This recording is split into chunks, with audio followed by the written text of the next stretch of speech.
What's up, everybody? Welcome back. Well, I'm back, for another week. I mean, listen, was I gone a minute? Just a minute. Okay, just a minute. I just got back from Vegas today. Very, child, I'm tired, child. Listen, Vegas wore me out this time, baby. Vegas wore me out.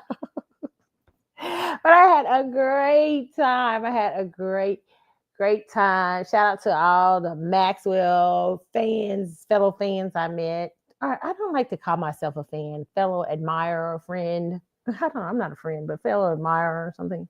Yeah, I mean, yeah. So that was so cool. So later on in the show, I guess I'm gonna tell y'all my little Maxwell concert thoughts of his last part of the Serenade tour and my thoughts on Maxwell and the Serenade tour. And oh my goodness, we got so much to talk about. Hold on, y'all. Hold on. My thing is acting up. Hold on. It's gonna be technical difficulties for a minute. Hold on. We get it together, child. We getting it together. Hold on. Oh goodness. The show. I'm so messy here. Okay. Okay, do I got it? Okay, y'all. It's gonna come together. All right. So yes. So I'm gonna give y'all my thoughts a little bit later, but oh my goodness. My week. Let me tell you something about going to Vegas this time. I was just having delays, all kind of things when I was leaving, coming back. I mean, it was crazy, man. I don't know what it means, but it was a lot of delays. But I got back safely and everything, thank God. It had a great time and stuff like that. Yeah, listen, let me tell you something. God be doing what he doing sometimes because you meet wonderful people that you just never expected to meet. And I am this is Breast Cancer Awareness Month. And I want you all to know, y'all know I talk about this all the time. And the reason I talk about it is because it is important for women to go have their mammograms, check your boobs, okay? It is so important. I'm a 2-year breast cancer survivor, and this week I was there for the Maxwell concert, but I really wasn't there. You know what it was? God had me there from somebody. I think. I really do. It just wasn't that. But God had me there to meet certain people, and I was just very happy that I kind of was in certain people. I got to meet certain people, but this young lady I met, she seems so cool. White lady, just the coolest. I really liked her, Maxwell fan. I saw her online on different stuff, but I never knew her. Got to meet her, and yeah, it's just and she's going through something right now that I'm so glad that I can speak into her life. Let me tell you, just sometimes you just never know why God has placed you, someplace or why he's placed you. So yeah, I just want to encourage you guys if you're going through anything, just make sure that how can I say it? That you guys know that there is somebody somewhere that understands what you're dealing with, everything, So that's all I want to say. Sometimes God places you there for encouragement and inspiration. But I want to remind you guys also of Breast Cancer Awareness Month and the need to go get a mammogram. Okay. I always tell my story. I was diagnosed with breast cancer 2 years ago.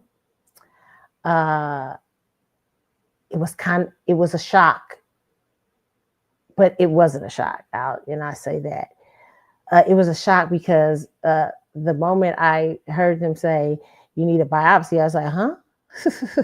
Wait a minute, what? And what I had known is I had bled out of my breast one time, only bled one time. And I didn't want to tell them that I had bled. I always did my mammograms like clockwork. And I did breast checkups and stuff like that. I still do. I went, and they had already saw something the previous year that they were kind of watching. My personal opinion is I was in stage 1 and they didn't see it. I mean, I was in stage 0 and they didn't see it. So, because this tumor was hidden.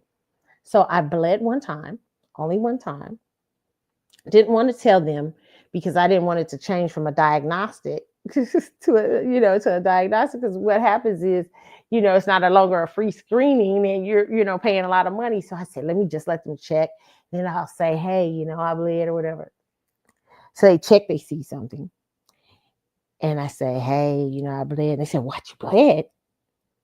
So the lady goes back in, takes a lot more pictures. And she says, she comes back out after a little bit, after the the doctor has looked at it. And she says, it's a good thing I took a bunch of extra pictures and you bled. She said, they see something, but it's hidden under tissue. And I was like, okay. She said, they're letting me know right now if they want you to have an ultrasound. So I go and have an ultrasound and say, hey, you have to have the biopsy. I'm like, okay, this is weird. This is different. And so I'm a little nervous about the biopsy. I'm like, oh my God, they're going to stick a needle through me. I don't know what this means, how this is, and the lady who did my biopsy, very gentle, it was great. But the moment that she stuck that needle inside of me, there was a knowing. Even though I was still nervous about it, but there was a knowing. And I just knew God had me. And I went to go see Maxwell and Beyonce that weekend. I remember it was a healthy distraction because I got to have fun. I got to see my, my heart of hearts, Maxwell. And then I got to go see, I sometimes like her, sometimes don't, Beyonce. But what I loved about the show with Beyonce is I got to dress up and everything. I love to dress up. Okay. So I got to do all that. That was so fun for me. And it was a healthy distraction. It was what I needed. Come back home Tuesday, they let me know. I get a phone call from my doctor. My doctor's nervous. I'm sorry to tell you. I'm like, oh God. I said, that's okay, Dr. A, because I called her, I say, you let me know. And she said, you have breast cancer. And I was like, okay. And she's like, I said, well, Dr. A, what stage? She says, oh my God, I'm not sure. Let me check. And I'm like, you're not sure? You better leave me. I said, Dr. A, don't worry. Because she was going to have to go get, I said, I'm getting ready to call the radiology and I'll find, they'll send me the report. And she says, no, I want you to know for me. But I said, please, I'm fine. I don't want to wait for it. I'll go. Call them. And they said, yeah, it's stage 1. And I said, okay. And they said, we'll let you know about whether you're going to have chemo or not. They weren't sure at the time. And I was trying to prepare for it in my head. I was like, oh my God, let me prepare. But the one thing, I have a wonderful shout out to my wonderful, wonderful beautician, Shakina. And she said, I got you. We shaved that hair off. Girl, we going to rock it. We'll do colors, whatever, But I really wanted to shave my hair anyway, because I was just like, I want the bad energy off. I shaved my hair bald, okay? Let me tell you, my hair is back. Listen, it's growing so fast back. It's still in a kind of a short cut. Like, it's not really anymore, but it's like, wow, it's growing back faster than it was. And she was just saying that this week. She was like, oh my God, look at your hair, when she was going to do my hair, getting my hair, when I was going to get my hair weaved for the show last week. And it's come back. But I shaved it bald. And first I went short. I went real short. And then I went shorter. And then I finally shaved it about after a month. And I didn't have to have chemo, which I was very grateful for. I went into radiation. It was, listen, the people, everybody God put around me were beautiful. The people at the radiology department, they were so beautiful. I mean, they were so funny. They would sing to me when I was going under my radiation because they have music in the play. It was two girls that I always had. And sometimes I'd have a different one, but most of the time I had the two same girls. And they would sing and do everything. I mean, they made it so fun, something so difficult, so fun. And 2 years later, I'm still breast cancer free. Not to have a breast reduction. Yay. um, and yeah, changed my life. It really did. And it's still changing it, to be honest. I, I, I, I'm so grateful for every day that I'm living. When I think of people like Ananda Lewis, who's lost their life to breast cancer, and so many women who didn't get a chance to live out live their time because breast cancer struck it down, struck their time down. It makes me it makes me sad, but I'm also very grateful that God seen fit. There's that song. I love the song, an old song that said, "But you didn't see fit to let none of these things be, because every day by your power you keep on keeping me." I love that song. So I want to tell you, thank you, Lord, for all you've done for me. It could have been me outdoors with no food, no clothes, all alone, just without a friend, or just another number with a tragic end. But you didn't see fit to let none of these things be. That is my song of grace, really, because God really has kept me. And I am so grateful for the keeping. Okay. So I will tell you, I believe he's kept me for a reason. And the reason is, I believe I went through breast cancer for a reason. I didn't go breast cancer for nothing. I didn't go through it for nothing. I think I went for it for some people, went through it to save some people's lives. So this week, when you see these next week, I think there'll be probably more breast cancer walks before Halloween. You see the Susan G. Komen, which does a lot for breast cancer, and so many other organizations and stuff. I mean, Susan G. Komen, I went to Susan G. Komen when I had breast cancer. When I was first diagnosed. They just gave me money to help me through. It's crazy. They don't even ask how much you make. They don't ask it. They see the diagnosis and they want to help, because they know that going through breast cancer is costly. And it's also mentally draining. It's a lot of things. And so thank God for the Susan Komen organization. They have done so much. One of the biggest organizations, and so many other groups too, that have done so much for breast cancer awareness. So when you see those walks and those marches, know that there are stories behind those women and those pink tutus and those pink, boxers on and stuff like that, and all those things. Just know there is a story, and especially if you're a survivor, or there's a story of loss. And so just remember that this week, that you are, just know, if you're a woman and you have not, you're scared and all this stuff, listen, do not be scared. There's nothing more scary than putting it off and then meeting tragedy, because you could have done it. You could have went to have your mammogram. So many women have lost their lives because they didn't go get their mammograms. They were scared. And you can't be scared. You have to go and get them. It's a lifesaver. Okay. It is a lifesaver. And sometimes if you still feel there's something off, push for even more. They have ultrasounds. There's other things that you can do. Okay. So sometimes, hey, if you need more than either diagnostic or something like that, hey, do what you need to do, but do not put it off. Okay. So that is it's a word for you. My it's a word is that take care of your health. Take care of your temple. It's the only one you got this lifetime. I don't know, I don't know if there's some more lifetimes. No, I don't know, child. I don't think so, but take care of your body, okay?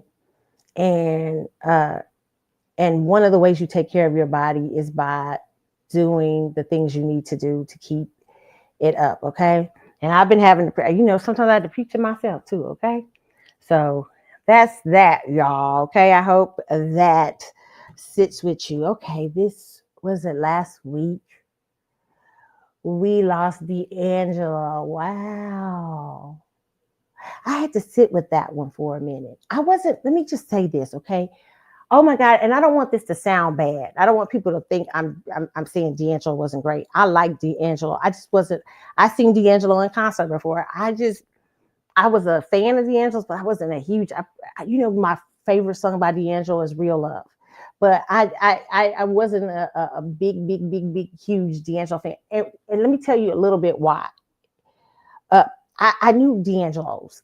I grew up in black church. I mean, yeah, I grew up in my own church, but my grandparents were black gospel singers. So I see, black in the church that D'Angelo was born and bred in the church. There are so many, that have that, so many people, and he had that old sound. I think that's why the world loved and embraced D'Angelo, because D'Angelo had church vibes, black quartet vibes, all those things that you're not used to seeing in secular music. And except for likes of people like Anthony Hamilton, you might hear Calvin Richardson, you get those sounds and stuff like that. But when you grew up in the church, or when you grew up in you see her do D'Angelo, it's a lot of them. I mean, you know what I'm saying? But God chose him to bring that sound over into secular music, and he was really great at it. Very great at that.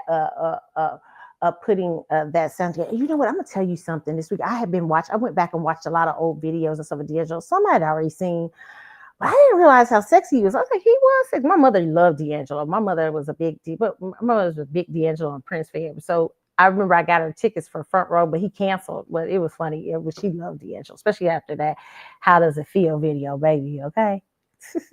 She got me up tomorrow. You see that? How does it feel? I said, girl, I didn't feel. I mean, he's cute. He all right. But now I see it. I was like, oh, wait a minute. He did have a little bit of an aura and stuff like that. I didn't really. I mean, I appreciate much more. Sometimes, let me tell you something.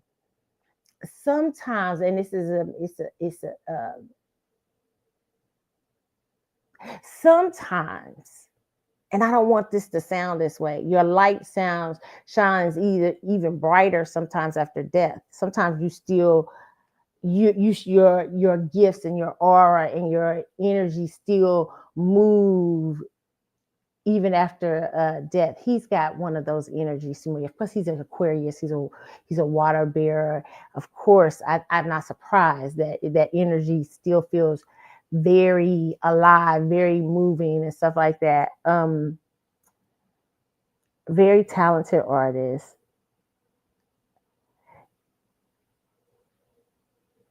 Very intriguing.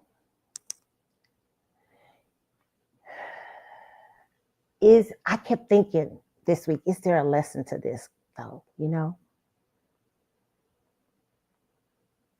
Because a lot of times what happens with artists, when we lose artists, he died of pancreatic cancer.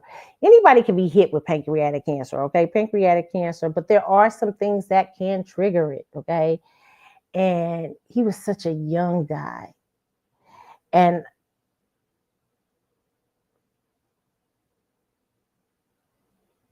sometimes we're at war with ourselves too long. You know what I'm saying? Like when you have this beautiful space and life, I know the life gets crazy, can be ugly sometimes, but the one thing you have with God is a promise that you can live a great life. You can live the best life you need to live. And even though sometimes we have a war at us, and I feel like this was D'Angelo. I feel like he was at a war with himself. One end, there's this guy who comes out of church, comes out of the, and he's talented, but the fame brings on other things. And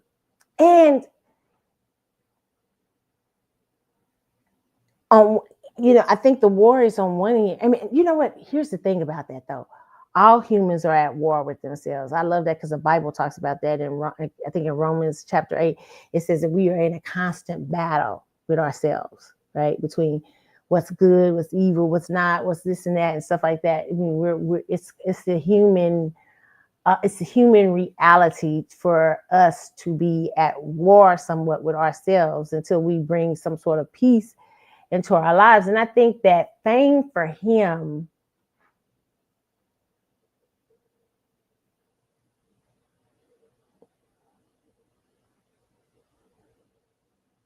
I'm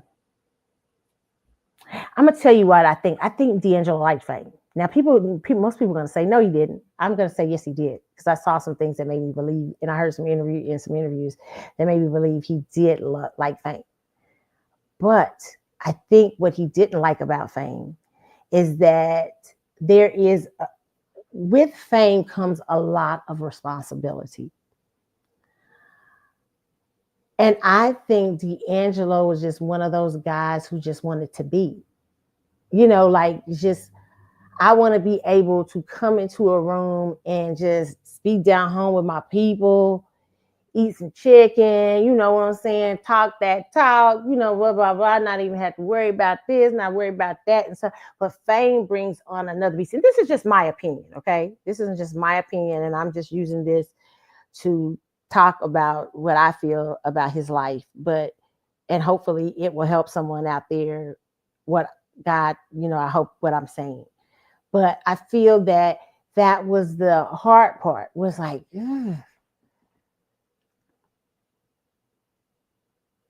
I have to be somebody else. Fame requires more of me.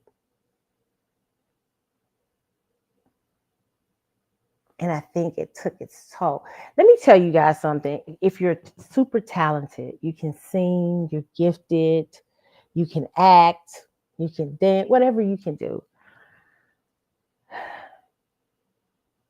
There are a lot of ways you can use your musical talent and your musical giftings and your acting giftings and success doesn't always come by way of Hollywood or music industry.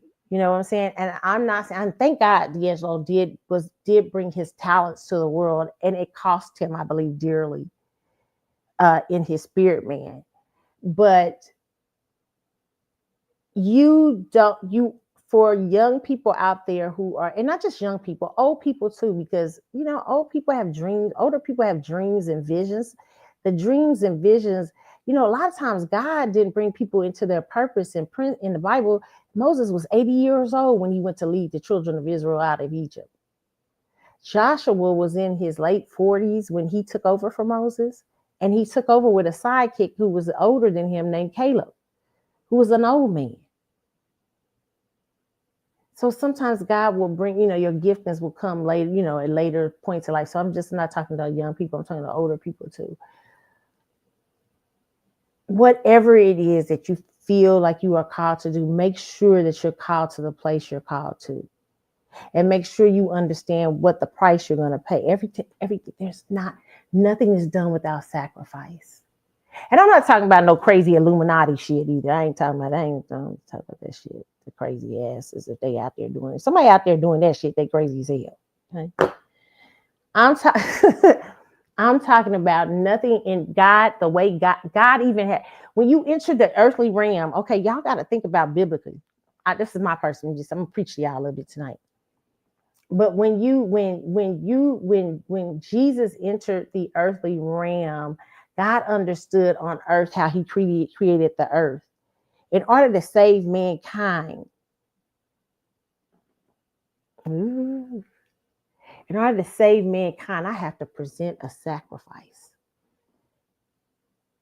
And I'm going to give my only son to live on earth in a godly, even Jesus was the sacrifice.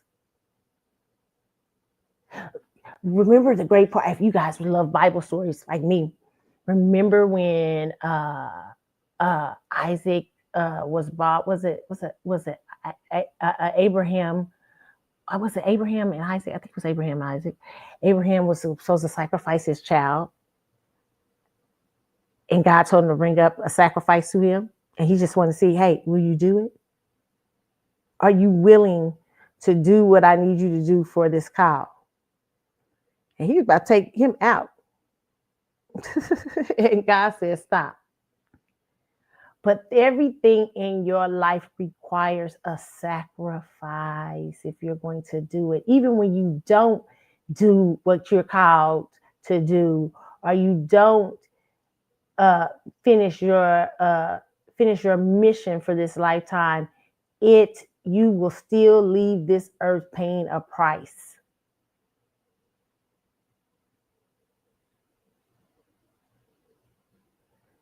Why do I say all of that? Because it is a sacrifice to go into those industries. Understand that. And I'm not talking about the crazy people. You can handle the crazy people. God can handle the crazy people for you. If God called you there, listen, if God called you to it, you ain't got to be worrying about no Illuminati, Truminati, Juju Bear, whoever they got. God can handle them, okay? God called you to something you can do. You go forth in it. Don't be scared of none of that. But I'm saying that some people, their spirit man, is that for you? And I'm not saying it wasn't for D'Angelo. My personal opinion with D'Angelo is that I think it was very hard to come from where you were and to be what they required of you, to see yourself as another thing.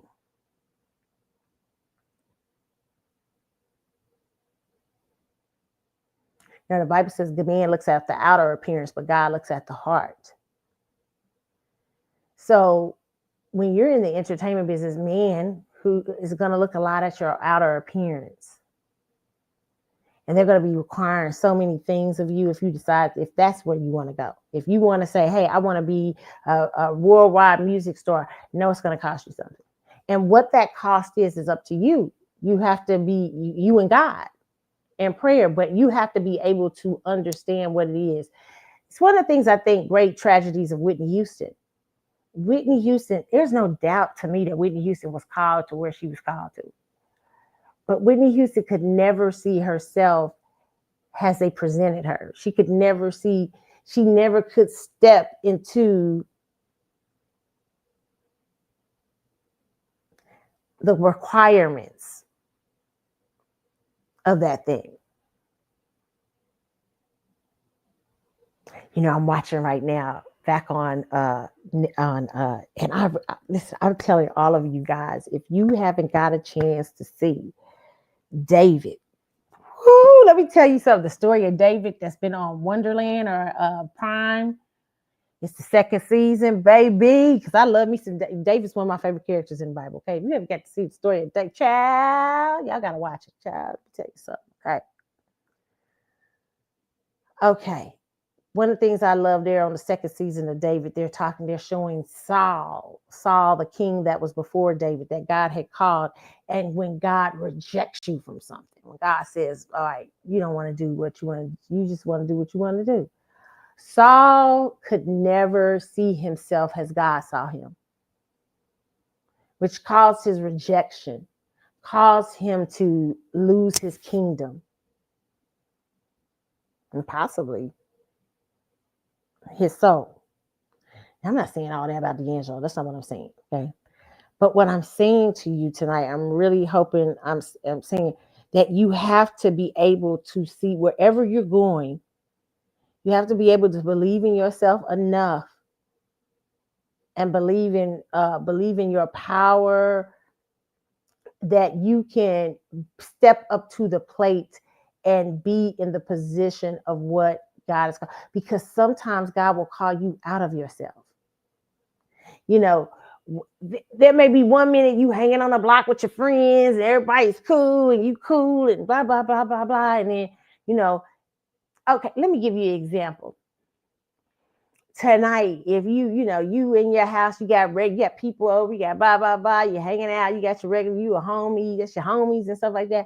But in your heart, you know, God been calling me to run for office, political office, be president.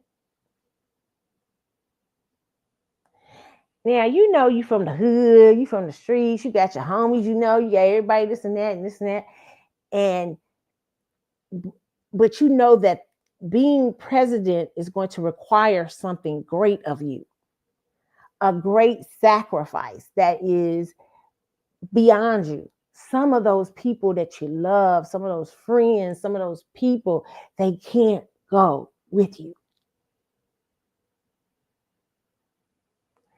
And your old self can't go with you to the presidency.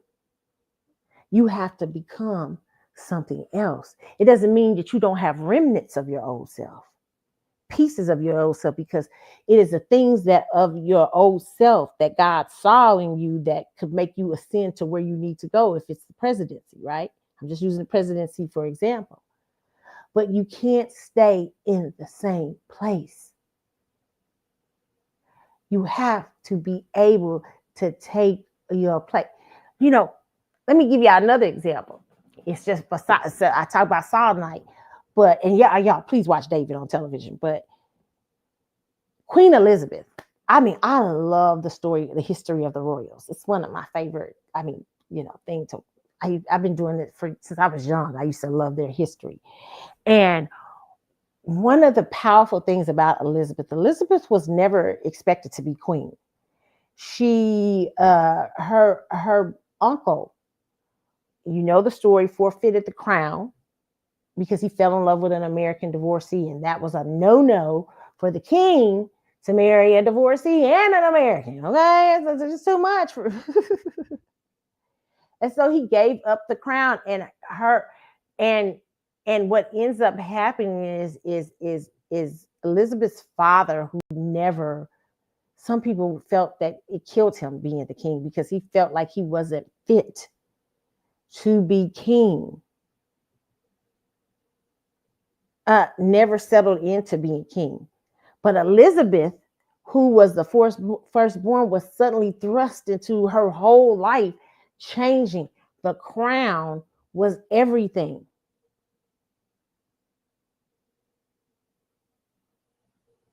Suddenly, this little 20-some-year-old girl was thrust into the position of head of state, head of like I'm I'm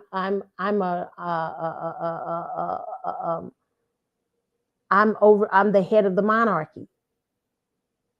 When her father died, she suddenly thrust into this place. And when you see the story of Elizabeth and all the sacrifices, she couldn't mother her children like a normal mother, because not only is she their mommy, but she's also queen. Ooh.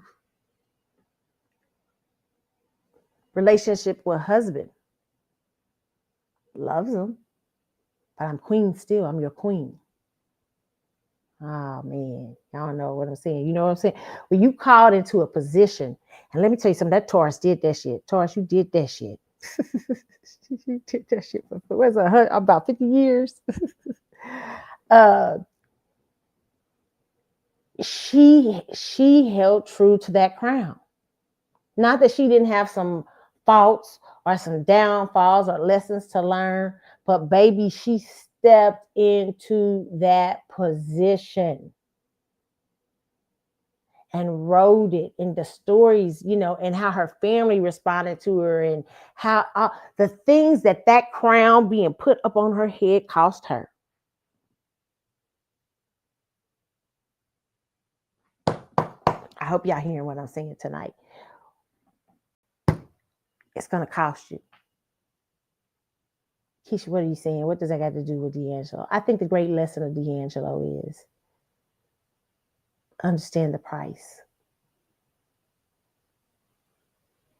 I think D'Angelo was a wildly talented young man, but very conflicted about his space in the world, very conflicted about his space in the fame game, and what does that mean, and who does that mean? And it requires me to leave this Virginia boy who grew up in the church, all these friends I have and different people. It requires me to be something different, to take this gift to the world. Is going to require me to be something different.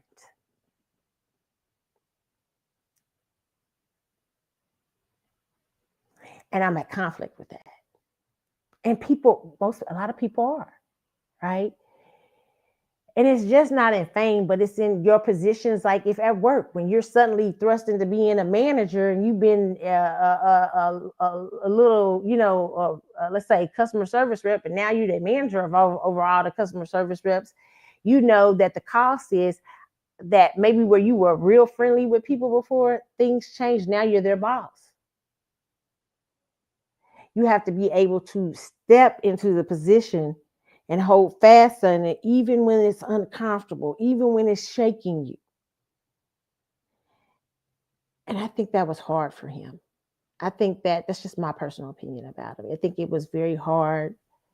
I think he was a musical guy, but I think at the same time, he wanted to be normal. And I do think he liked being a sex symbol. People said he did not. No, he wouldn't have did that video naked. Huh. Okay. I think it was what it costs, what it maintains to be a sex symbol. Because if women start just thinking of you as a sex symbol, you have to maintain some sort of balance in that. You can't, you know what I'm saying? And that may have been hard for him too. So listen, I guess my thing for you today, and I really didn't know how I was going to talk about this with him, but is to understand. And a lot of times D'Angelo, he would go away and hide. He just didn't. I think he had, and I'm interested to hear more about his life and what this conflict he had. And I could be completely wrong with this conflict, but I got a feeling I'm not. But I think that and it may be even more. But I think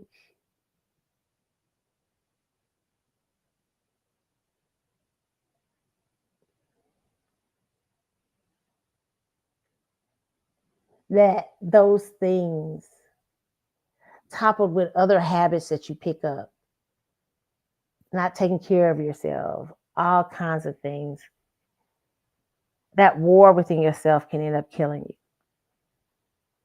Whether it comes through disease or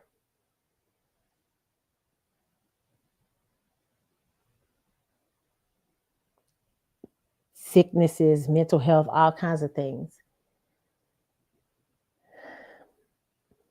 We all have to learn to be at peace with ourselves and peace with where God, having peace of mind about where God has called us. It's so hard to step into the call of God. I mean, I ain't gonna lie to you. You know, there's this song they used to have years ago. I forget the name of the group. It was a real popular gospel group that used to have this song. For the sake of the call, I am laying down my offering. Ain't no turning back, moving straight ahead. I forget their name. For the sake of the call, I am laying down my. Dun, dun, dun, dun. I can't remember who they were, but they was like, it was like, for the sake of the call, I gotta lay it out there. If I'm called to do this, I can't do this. I have to be careful of my energy. I have to be careful of who I dictate my energy to. I have to be careful of who I give my time to. I have to be careful to do this requires energetic flow for me. You know, I'm gonna give y'all, I don't know why I'm talking Bible tonight, because somebody must need it, okay? But when Jesus was walking through the crowd, remember there's a part in the Bible where it talks about, remember Bishop Jakes made this sermon so popular. Made this scripture so popular, the woman thou art loose, right? Where it was a woman who was stricken with, I think, leprosy and a blood disease. That's what the Bible calls it. I think of blood. She had an issue with blood or whatever. And she was bleeding out or something. And so Jesus was coming to town and she heard Jesus come to town. And she said, but if I could just touch the hem of his garment, I will be healed. I'll be made whole. So when Jesus was coming through town, there was throngs of crowds around him. Everybody's trying to touch on him and stuff like that. Everybody is touching on him. But this one woman reaches out because she got faith. She said, hey, if I could just touch him, I will be whole. I will be healed. So she touched it. And Jesus says, who touched me? Now the disciples are looking at him like he's crazy, going, Jesus, you know what I'm saying? It's a lot of people out here. Everybody touching you. He said, no, somebody touched me. Meaning I felt energy flow out from me. and the woman came through in the crowd. And he said, "Woman, thou art loose from your infirmity." But remember, the thing what I want you guys to get is that it takes energy. Jesus felt that energy pull out from him. He felt it. He felt that energy. So when you're called, and so when and it can be drained.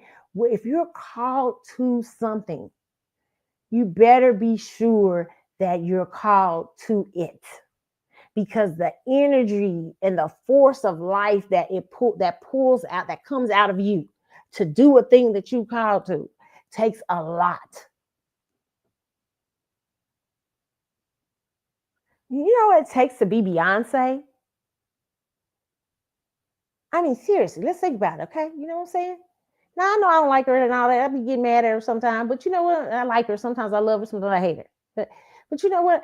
Here's the thing. Do you know the cost that that young lady has put in her life? Like the cost from a teenager practicing, singing, dancing. And she's not the only one. It's been a lot of people who've come through and done it. But I'm just saying, like you look at Janet, the Jacksons and stuff like that, just practicing and trying to be the best in your field and trying to, you know how much energy drain that does?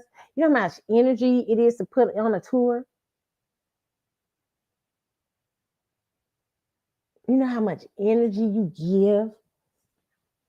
Lots. That's why some of y'all sometimes think they tap into demonic energy, and they could be. I don't know. You don't have to though. Let me let you know right now. If you're an entertainer, you ain't got to chop into whooshu bell and whooshu boo boo and lulu. You can tap into God. Okay, God give you energy that times 10. God runs all the all the deities bow at the feet of God. So I would say this: it takes it takes a lot to do whatever you're called to do. It's going to take energy from you, and it's going to require of you something. And if you are outside of your call, guess what? It still comes for you. A price. You still pay a price because you ain't in your call. You start to, because you can't move into what you. I hope y'all understand this. Whitney Houston, I'll use her again. I don't know exactly what happened to Whitney Houston. It's a lot of things, but whatever happened to Whitney Houston, here's what I'll say on this. Whitney Houston was already, in my opinion,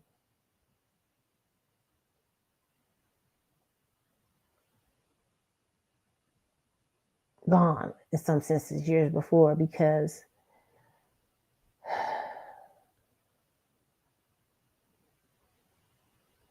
she couldn't step into where she was supposed to be. And when you're outside of your call or the call of God on your life, it can be a dangerous position to be in, because you're going to give energy somewhere and you're going to like the conflict within yourself. But sometimes you got to lay down the old you to be something new or something different. And it's going to require, doesn't mean you got to be mean to people, stuck up to people. Doesn't mean that you still don't take elements of you, like I said, but you have to be willing to lay down things that, you know, so what, I heard, who did I hear? I heard a girl, I forget the girl that was married to Lil Wayne, I forget her, Toya, talked one day, and she said, I can't worry about what you, yeah, I did it. Whatever you said I did. I can't even worry about it no more, because I'm not going to try to over explain you or try to be what you need. I'm just going to let you think what you think. And I think Whitney had a hard time with that. She had a hard time, you know, trying to deal with her what required her to be uh her blackness, and what she thought that was, or what she perceived that to be, and what she needed to be to the industry or to record companies and to record people. And yes, I understand those people pull on you terribly and they can do it wrong and stuff like that, but there's still going to always be a requirement with whatever you do.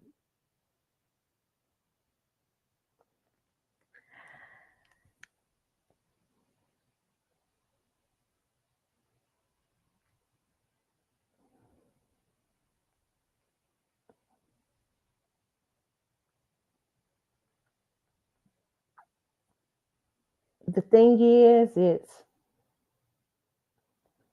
everything requires a the Bible says, count the cost before you decide to build the house. Woo!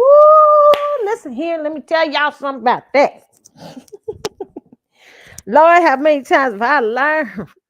How many times have I learned? Jesus, I like that. I don't know how many times have I learned about not counting the cost before you build a house. You start out, then you try to build something, and you find out it's costing me too much. This is more expensive than I thought. Like, when you getting ready to renovate a house and people start adding on more prices, charges, and more charges and more charges. I'm not a bathroom. We're going to need a little bit more. We're going to need $1,000 more to put in that thing. The material went up, this week, the materials went up to it's going to cost of this. And so that's why, and you didn't consider all that. That's why they tell you when you get ready to renovate or do something, consider the cost. It could be double. So I say that count the cost before you move. What does this require of me? And there will be conflict.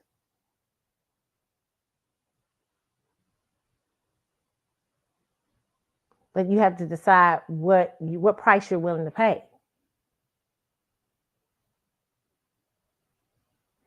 Count the cost.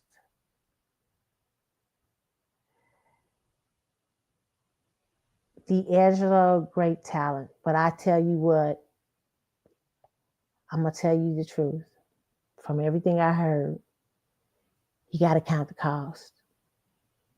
It's going to cost you something. And it might be something that you may be genuinely uncomfortable with, but if God called you to it, you can do it. But now if God didn't call you to it, then you don't need to be in it. You need to find another, maybe God has another way of expression for you, another move of this and that for you. But consider, before you build a house, consider the cost. Before you get in it in anything, before you marry that person, before you date that person, before you decide you're going to move, or before you decide you're going to you go eat up all 5 boxes of donuts. Consider the cost, count the cost, count the price. What will this cost me?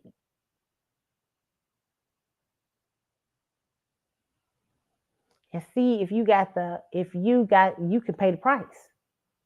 Because there's nothing in this life that does not come with sacrifice. And sometimes we give up everything to be who we are, to be something who we, to be something what God called us to be. Like I said, Jesus was the ultimate sacrifice. Do you think Jesus wanted to die on the cross with nails going through his hands and his feet and a pierce? And they took a spear and pierced his side with blood and water gushed out, and then he had a thorn on his head that was making him bleed. You think he wanted to die? That's why he was praying all night in the Garden of Gethsemane. He said, God, take this cup from me.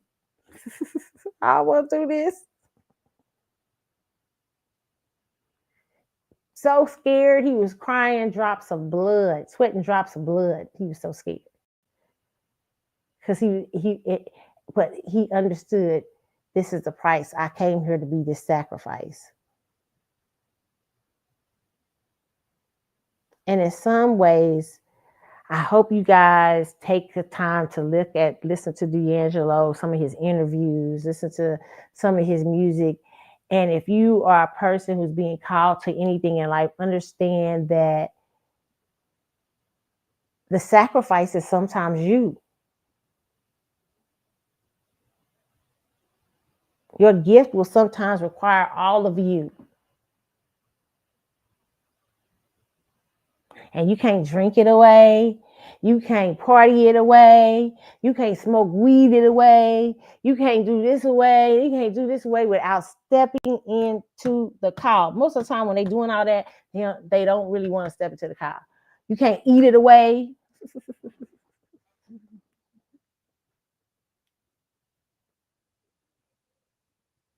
So you will expand the energy somewhere else. Okay. When God is calling you to do something, let me understand that you understand this. When God is calling you to be something and do something, and you know God has called you to it, and it's a greater position, and the position is going to require more from you, understand this. If you don't step in that call, it's going to require something of you anyway. It's going to still take from you because you decided to stay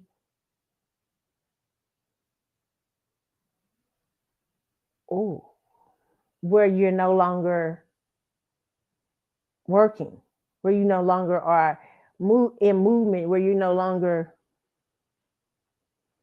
and eventually it's going to take a toll on you when you're outside your car. It'll start taking a toll on your body, your health. Now, trust me, I know. Your mind, your mental health, physical health, spiritual health, it will just take you down. So what's the thing I say tonight? Rest in power, D'Angelo. Rest in peace. And I'm praying that the grace of God, you're wrapped in not only the grace of God, but in the love of God. He left you a lot of treasure troves, and I think he left you a life lesson. And the life lesson is two things: is consider the cost.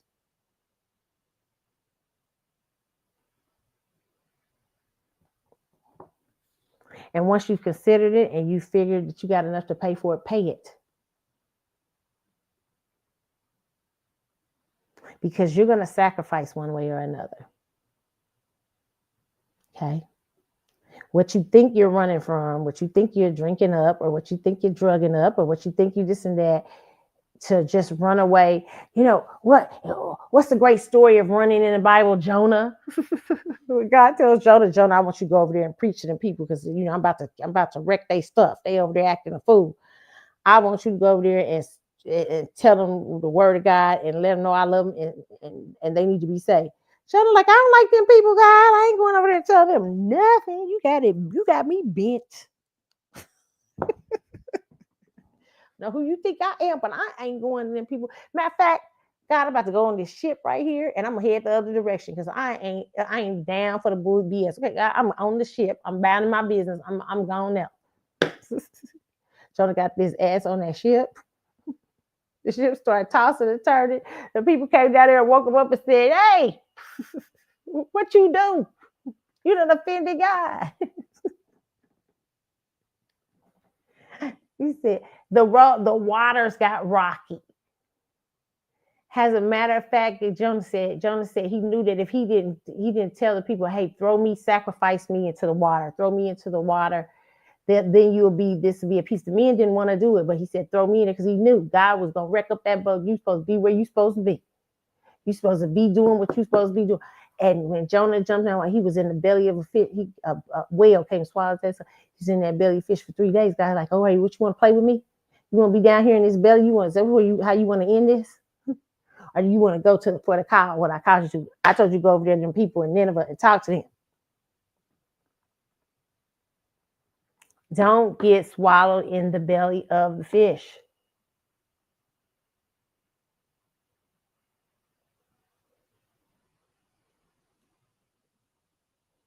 He had to pay, or else he was gonna go. No matter what, there was a price. Same thing what I said with Saul. Saul didn't want to do it God's way. There was a price. Okay. Refusing to step into your position, it's always going to be a price.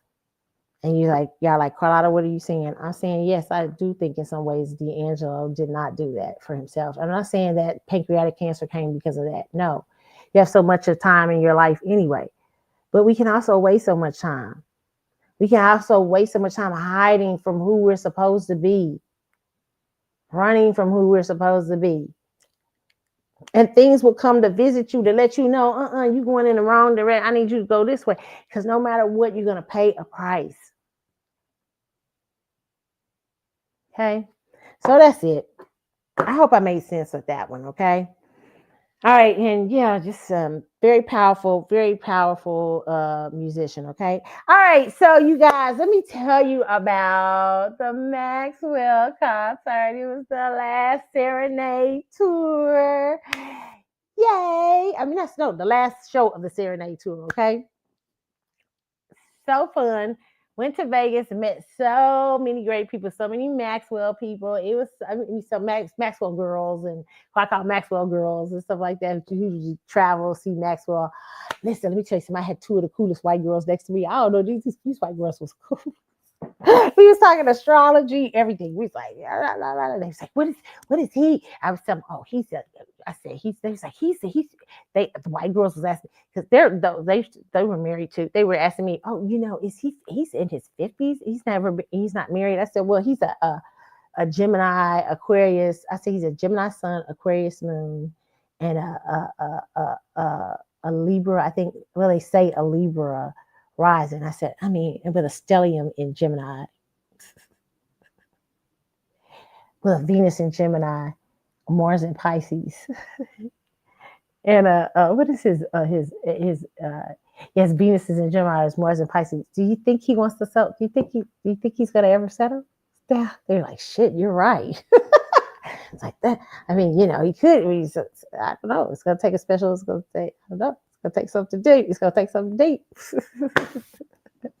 All right, so yeah, we talked. We were laughing. They it was their first. They've been a big Maxwell fan for years, and they were like, yes, this. So I was telling them about the cruise. Maxwell, I was selling your fucking cruise. Okay, you need to sell that fucking cruise too, not just these little sponsorships. Maxwell people. Hey, Maxwell's people. Maxwell need to be doing lives with these artists. He needs to be going on live with Kim, talking about the cruise, getting people hyped. He needs to be going on live with Kelly Price, going on live with Ellie Warner, the people he can't, so he can set up. Hey, yeah, the cruise is coming up. Get people hyped. You can't just say, yeah, well, I'm going to cruise. I like it. I love the little commercials. Y'all done did better. But I would love to see you just get people hype about it. He needs to be doing live interviews and talk about, hey, what y'all got planned for the cruise? What are you gonna do? I can't wait till we get on. You gotta hype people up. People listen. This is the age of people being funny about their money right now.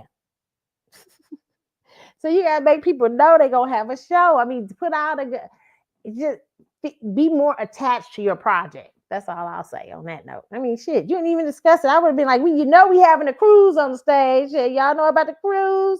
Yeah, come with me. I'm gonna be on we gonna be on the seas. You could have just said something. The best salesman or the Maxwell. I did. Wait a minute, let me laugh for a second. Sidebar. Maxwell during the concert, it was hilarious. It was a part where he said, close the door. He was acting like Marvin Sapp. I mean, not Marvin Sapp, Marvin Wine. It was a Marvin. But see, let me tell you, I'm going to talk about Marvin a little later on. These are people who haven't grown up in the black church. They do this all the time. This has been going on since I've been little, and I know what they do. A lot of times, people don't understand how church people act. They'll tell you, in the church, the lady came out and said, "I got in the wrong line," and stuff like that.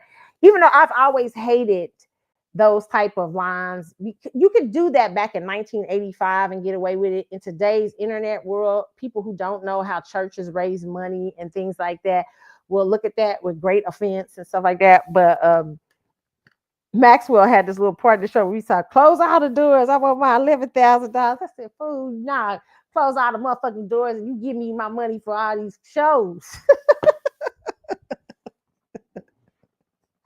but but no, so it was funny. He did this. He had that little party there. But yeah, listen, good show. It was funny parts, man. It's some funny parts, and I can't wait to get on them about one part. Ooh, it was karma. I said, look at the Scorpio sitting in the building. My Scorpio energy just got up there and jumped up there and said, nope. Because she tried to be cute, Maxwell, talking about you got a new son. I said, this is bullshit when he started singing a remix of Bad Habits. I said, if you don't put Bad Habits back to the motherfucking way it was.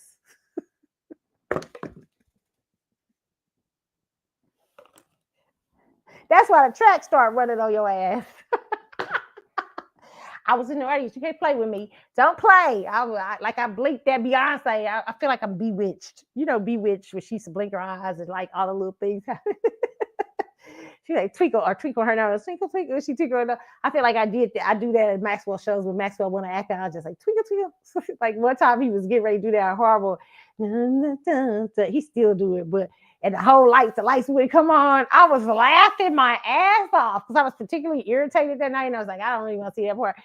And the whole light stayed off in the whole place, and I felt my energy had something to do with that. And so I feel like my energy had something to do with it when he tried to mess up bad habits and try to sell it off as new. But we'll get to that. We'll get to that in a minute, okay?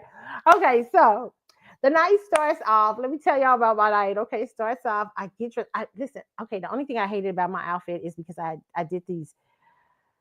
Okay, I'm losing in the midst of losing weight, right? And so I did these dance skin stockings or whatever. And they're footless, and so they're kind of big, and so I should have got them with the foot in because I didn't like my thing kept coming out of my shoe. The footless part kept coming out of my little sparkly shoes and stuff. So that's the only thing I didn't like about my outfit. But the outfit itself, baby, I wasn't even planning. Let me tell you, everything happened. My original outfit shit went awry with. I was supposed to wear red shingles. I have to change it. I'm gonna wear it I might try to wear it on a cruise or something like that.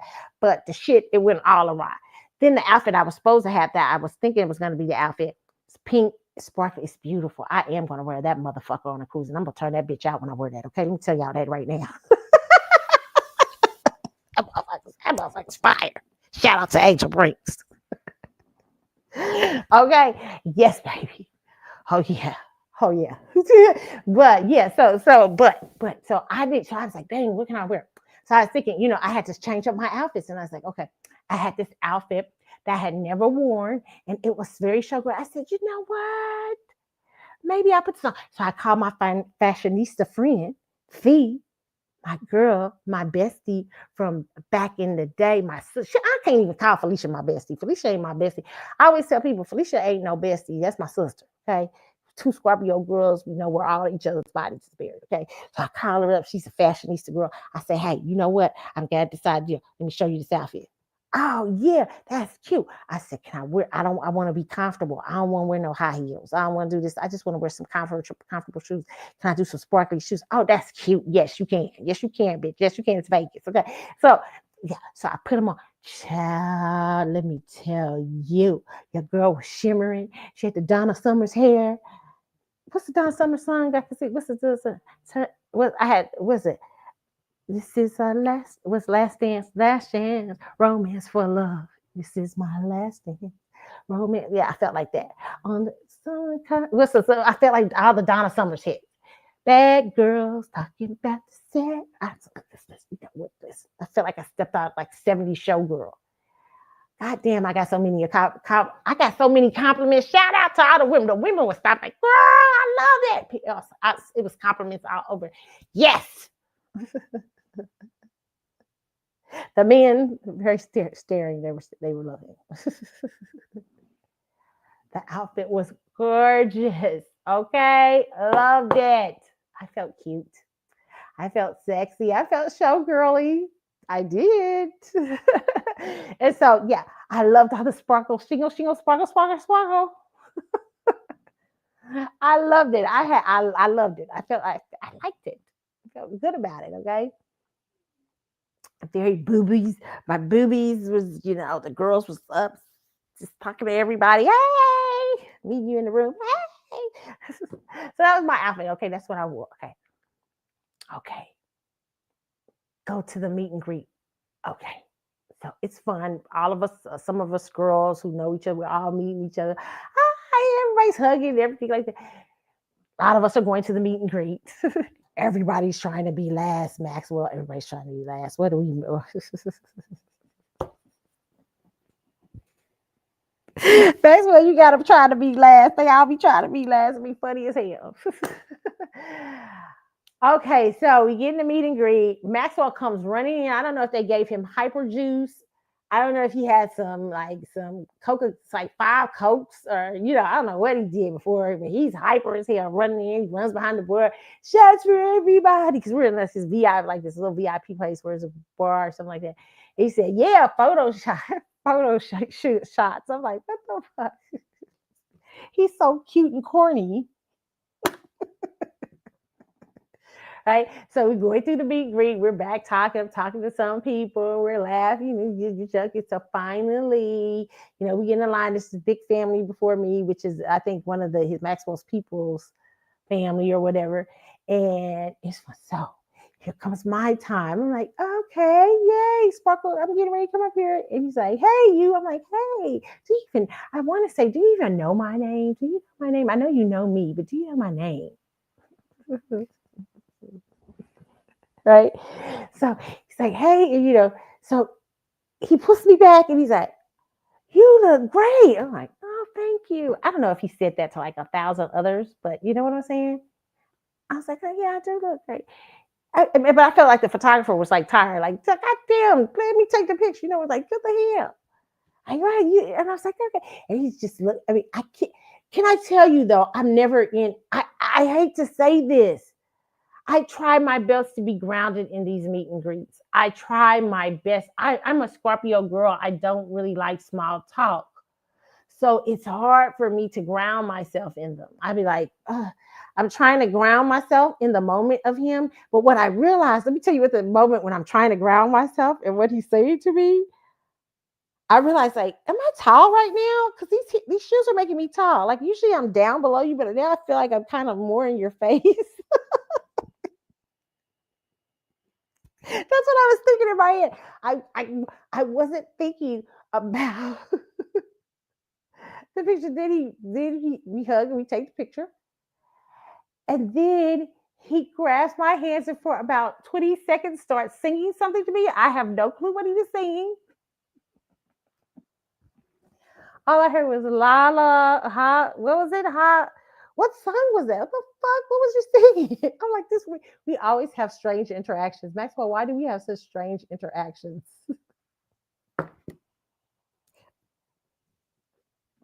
He grabs my hand and he starts giving me a 20 to 30 second, maybe. Am I counting too fast? Maybe it was a 10 second, 15 second. I don't stop. And I don't know what it was. I couldn't, it was so fast. It was in a whirlwind. I was like, I heard it was, what am I supposed to dance right? I'm like, what is he doing right now? And I don't want my face to look like, this is so great. But let me tell you something, Maxwell. You can't sing to a girl like me. I'm a Scorpio. Don't sing. Scorpio, men who sing to me are kryptonite for me. I love a man that can sing. And especially when you sing to me. I was like, oh shit, this is nice. Can't do that. Oh my God. Sing to me. I love when listen, when they sing to me from the stage, when they sing to me, listen here. You want to get me, baby? You ain't got to give me no rose. I don't care about no fucking rose. I give a shit about a rose. But what you can do is sing to me from that stage. Oh, when a man sings to me, listen here. I'm like, listen here. Look, boy, you better sing. You better sing. That makes me crazy. I'm like, that is, I'll become a straight up fangirl. Like, yes. So the little 15 seconds of singing, it threw me off. I was like, what? What are you doing? I don't know what he's doing. What was he doing? It's like 15 to 20 seconds. I don't know. Maybe it was 30 seconds. I don't know. It was moving so fast. I'm in this meet and greet. I'm moving so fast. It's moving. Yeah. That's my meet and greet. Okay. Maxwell sang to me. Okay. So do I tell the girls now when I give you my friends, for my friends out there? My friends are like, no, bitch, don't do it. I'm like, now I won't just say he heard my heart. I can't. So I already gave you, maybe I'll give that you guys like a heard my heart cup. And he sang to me. just me. He serenaded me for about, it was like 15 seconds. I don't know, 5 seconds, 10 seconds. It was cute. I don't know what he was singing. It was like, ah, la, la, la. All I heard was la, la, something. I was like, I think I was so shocked in the moment. I was like, are you singing to me? I think Maxwell be trying to fuck up my pictures. That's what I think he be doing. So I don't even know how my meet and greet picture looked. Okay. If you fucked up my picture, Maxwell, you owe me a fucking meet and greet. I know that. If you fucked up my picture, because I'd be so shocked by the shit he does. If you fucked my picture up, I'm gonna need another meet and greet. Okay. I'm gonna tell you that right now. Okay. The hell? But no, the singing was, I liked it. It was nice. I just didn't know what you were singing. It was so fast. I was like, huh, is it, am I supposed to, what are we two-stepping now? What are we doing here? I mean, what's going on here? Just a quick second. Are we singing? You're singing to me? You're singing? What? It's weird. I think he was, I don't know if, or was he shocked? I don't know if he was shocked by I think he seemed to be, I don't know, you know? It's funny. It's always a weird meet and greet. I don't think I've ever had a right meet and greet. I haven't had all my meet and greets are weird, but they're all fun and memorable. But there's always something that happens to them that that makes me laugh. Okay, there's always got to be something in the meet and greets that I go, okay, all right. And let me just say this: Maxwell is Maxwell is handsome. It's just no putting it around. I can't even lie to y'all on that. I wish I could lie to y'all. He's not. He's lost a lot of weight, but he's a beautiful guy. He doesn't really matter. It's just he's really a beautiful guy. And what I realized about Maxwell this go around with his fan base, because I got to meet so many more of his fan base, and I don't think he understands this about him, or if he does understand it about him, he doesn't tap into it more. But he seems to gather a lot of people who, especially the ones that go to these shows a lot, like different shows and stuff like that, and different things. I get to hear their stories because I'm a talker, I'm a chatty chat girl, I'm a blogger. I like, you know what I'm saying, so I like to hear people's stories and people's things and stuff, and all of them had some story of Maxwell's music and their love for Maxwell and everything, helping them through a tough time. So really, there is a sense of healing. You might not know that you bring a sense of healing to your fan base. That is pretty powerful. A lot of the women told me that. Besides, some of them, wait a minute, hold on, Maxwell. Some of them don't just want like healing from, you know what I'm saying? They don't want to just heal. Now, some of them saying I was healed by Maxwell's music. His music made me, I was like, okay. His music made me, what song was it? Was it Bad Habits, Pretty Wings? Yeah, I be talking shit. I'm a jokester too. I be like, which was gave you the healing? But no, I having jokes. But listen, but but some of them just don't want that. They want some. Maxwell got some sort of sexual. Maxwell, watch your sexual energy. These bitches be out here for real. They like shit. They want some of that sexual energy, sexual healing energy. They coming for you. They coming for your ass.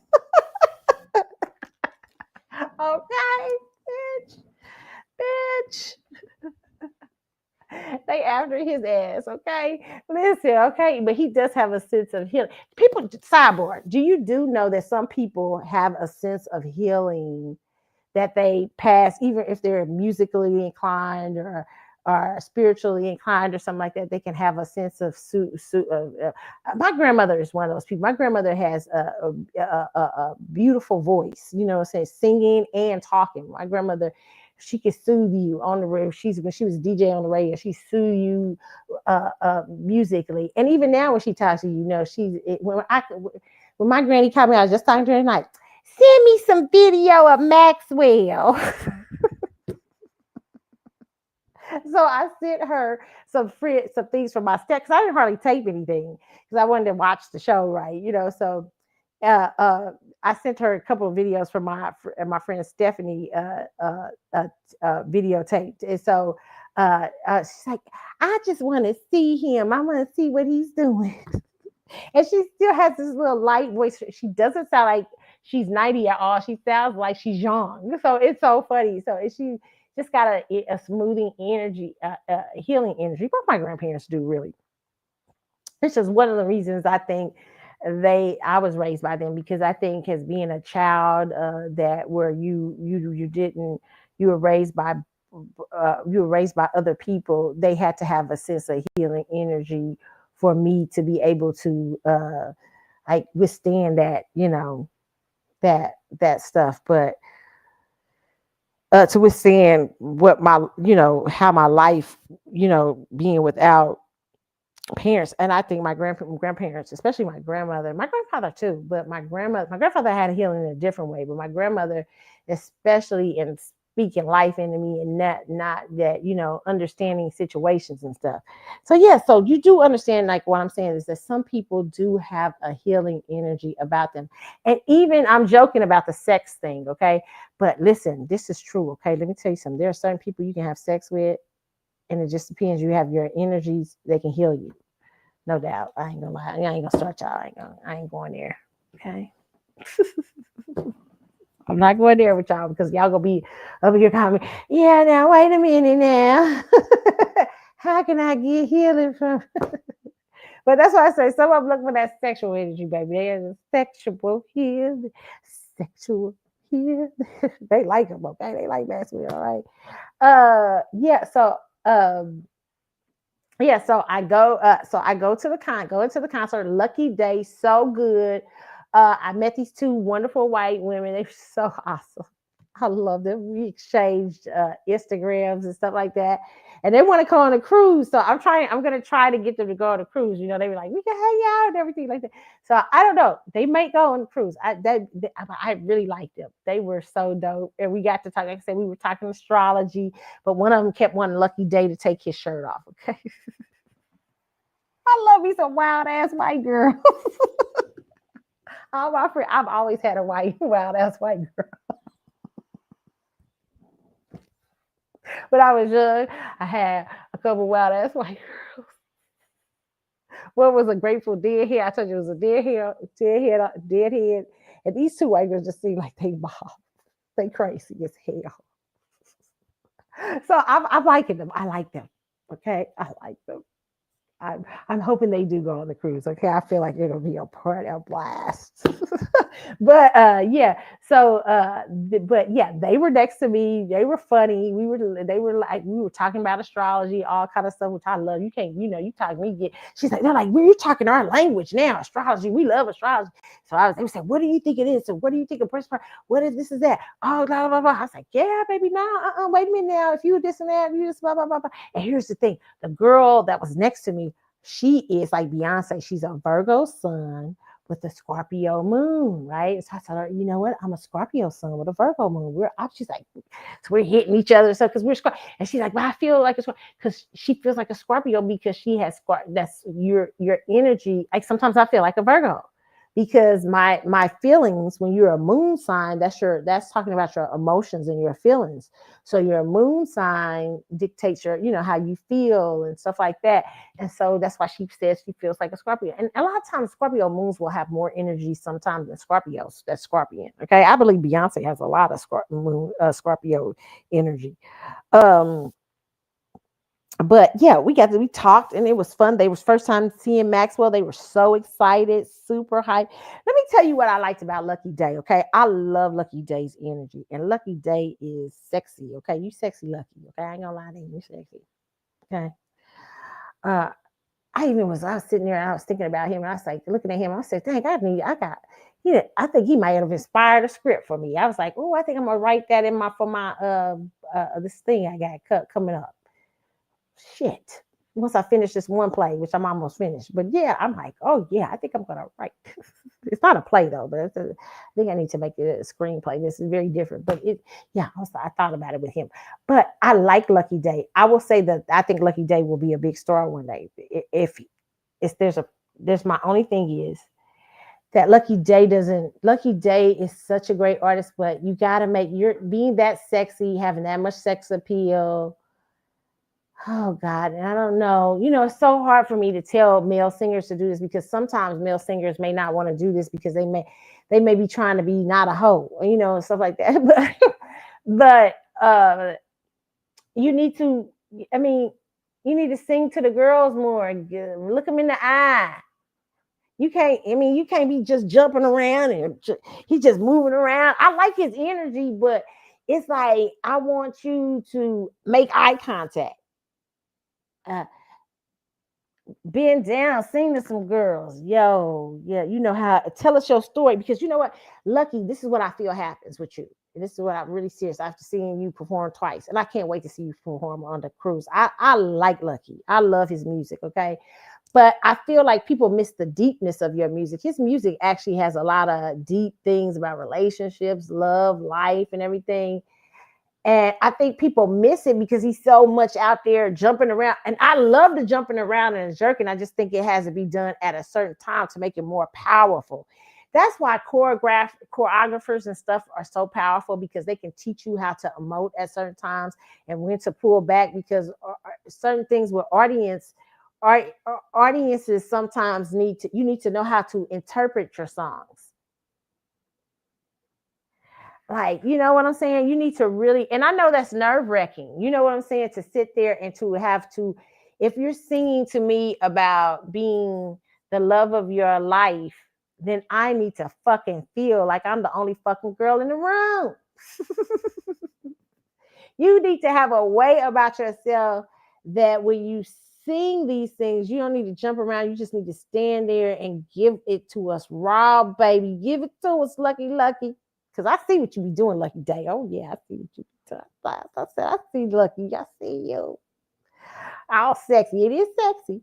But you got to be confident in that sexy baby. You don't. I mean, he take the shirt off and everything, but if you're gonna take the shirt off, walk up to the thing and emote that song, emote whatever you sing. And why the hell you ain't put that Earth, Wind, and Fire song in your shit? There's a couple of good ass songs he ain't putting there, but that Earth, Wind, and Fire, that's my shit. You can't have that doom through it. You want my love and you can't deny. What's the no? What is it? What him and Lucky? That's the old. It's the old. Can't hide love, but Lucky Day. You ain't gotta say much. I can tell that love means something to you.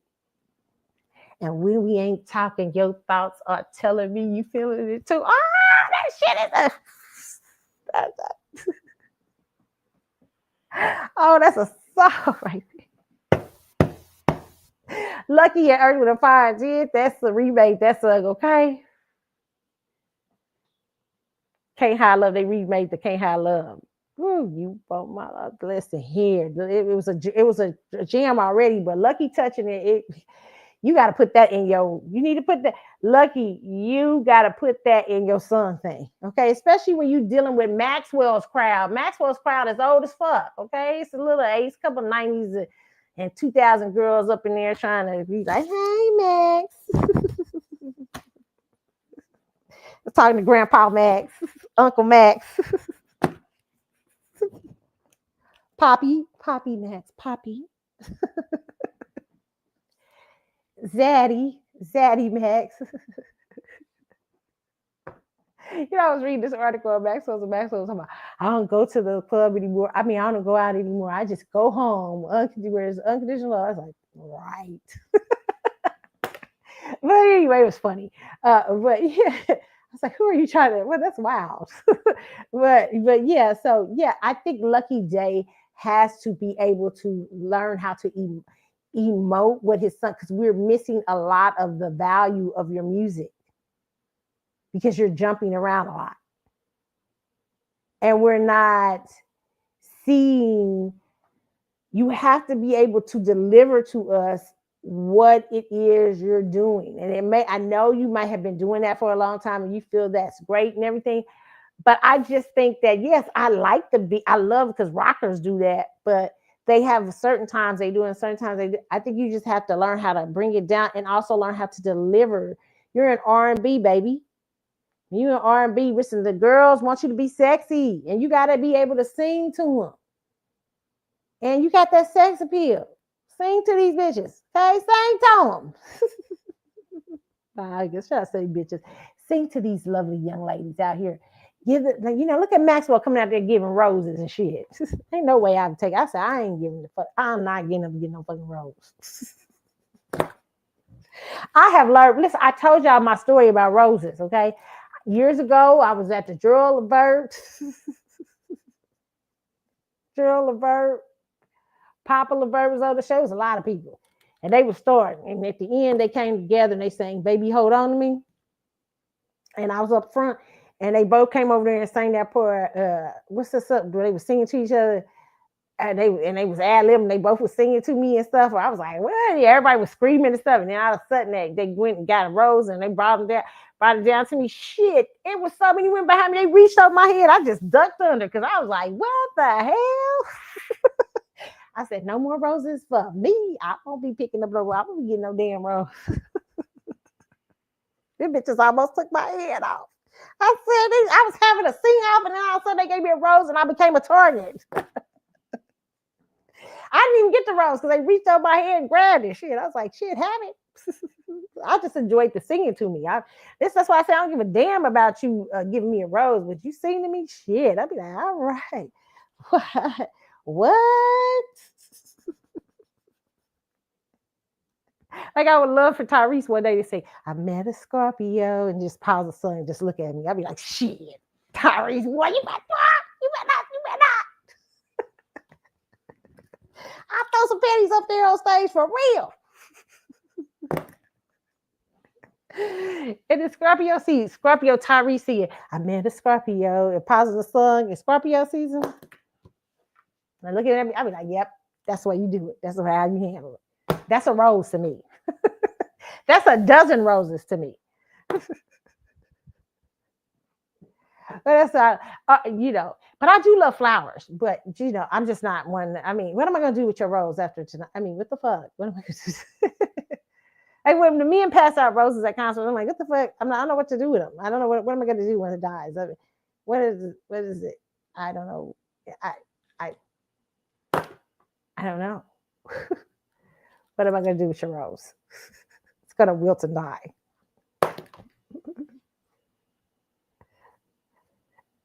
Only time I like roses are for people who I'm connected to. If I'm connected to you, roses are beautiful, okay? And if you know how to do it right, I'm a girl. Like I like big things. I like big things. You guys surprise me. I like big shit. I'm the girl that likes like a lot of roses. Don't give me one shit. You got to give me about. I mean, a dozen is okay, but if you're really gonna impress me, like a room full of flowers, I'd be like, oh shit, I'm impressed. But a rose handing out a rose to me at a concert is like bullshit. Okay, but yeah. So all right, so Lucky Day, great artist, loved Lucky. He cried at the end. He was very sad. He wasn't sad. He was very happy about completing the tour, and I think there were tears of joy. I've done something big, and he was so grateful. And I appreciate an artist that can still emote emotion. Okay, at the end, I just wish he'd do more of that in his song. He get somebody to help him settle down. I don't know if that's nerves, that was the reason he does that or not, but he doesn't, but whatever it is, it's settling him down and to get him to be that. Because if he gets that, woohoo, baby. Okay, let me tell you what I'm saying. Tell you what. Okay, he gonna be that boy. All right. All right. So, and then now it's time for Maxwell. Okay, let me tell you something, Maxwell. There's a couple of things I didn't understand. I'll get to it in a minute. I'm gonna just say it right here. Okay, I love the beginning of Maxwell's show. It was dark. I love what you guys did for D'Angelo. I love D'Angelo's because real love. When you start off with real love, baby, that's my shit. And they started. It was completely dark. And there was just this microphone up there, empty because Maxwell wasn't on yet. But it's like they kind of had some smoke, a little smoke coming, and then all of a sudden you hear D'Angelo's voice, real love, that song or whatever. You hear different songs from D'Angelo. I thought was awesome. But let me tell you something, Maxwell. If you ever do a dedication on your next tour to D'Angelo, don't have your band on stage. Have no one up there. That would have been so fucking powerful, and let the music play. Let's just a mic stand there alone by itself. and let his music play. Or if you got some, if you wanted to borrow some video or put some video up there or clips of him saying something or something, but I would probably keep it dark for like, 15 seconds, maybe a little bit, a minute, let his music just play. And let people, if you're going to do a dedication, and then I might at the end play a clip of him talking or something like that, that would have been powerful. If you just would have kept the room dark and just let that shit play and nobody be on stage. Woo, that shit would have sold, okay? That shit would have sold, okay? I mean, it sold anyway. It was good. But I just felt like nobody should have been on stage. It would have been awesome, okay? And then they should have walked up, yeah, And then I'm going to tell you something else I didn't like. I'm going to tell you something I didn't like, Maxwell. I didn't like, why y'all got that man's voice in the chipmunk? Why was y'all playing that song, How Does It Feel, in a chipmunk sound? How does it feel? I was like, what is going on here? Is that Jay Angelo playing on the chipmunks? Because the song is so powerful. If you would have played the song, it's so powerful. And especially going into Lifetime, oh my God, I was so pissed when I was hearing the chipmunks. I was like, is that the end? Why y'all got it up 15 speeds ahead of what the sound is? I didn't like it. Shit. I said, I know my mama be like, they was doing a ritual, child. That's what they people already be thinking y'all doing rituals and shit. Why? He had the voice in the chipmunk sound. What you mean, girl? That's some sort of ritual they doing, okay? Something they doing. I don't know what I said, I know that's what she's saying. I know that's what my Illuminati friend saying. It was speeding up. How many paces was it sped up? That's a ritual, Carlotta. I don't know, but it shouldn't have been sped the fuck up. Let D'Angelo sing in his own fucking voice. What the fuck is going on around here? And it was the best part, the end, where he be really going off on How Does It Feel. Even though I wasn't a big How Does It Feel fan, but he be going. That's the end of that song is bad. You didn't need no chipmunk singing. I was like, what the hell?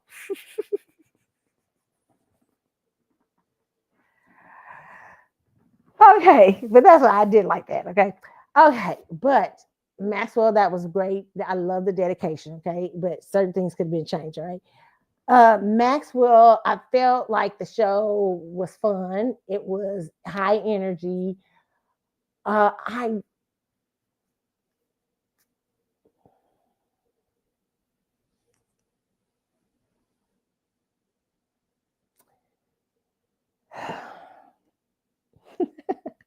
I did find out what I didn't like. I figured it out.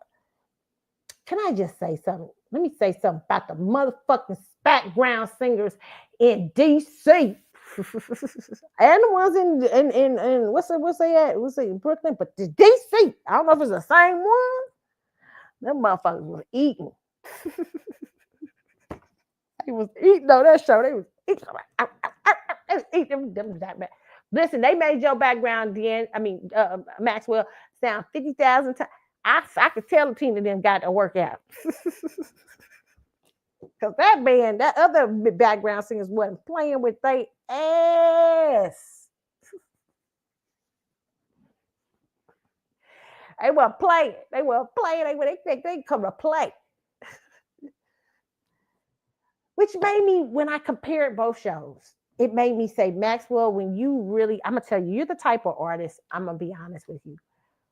You need that. You need more my personal opinion, I love the background vocalists at those the few people that they really gave you a more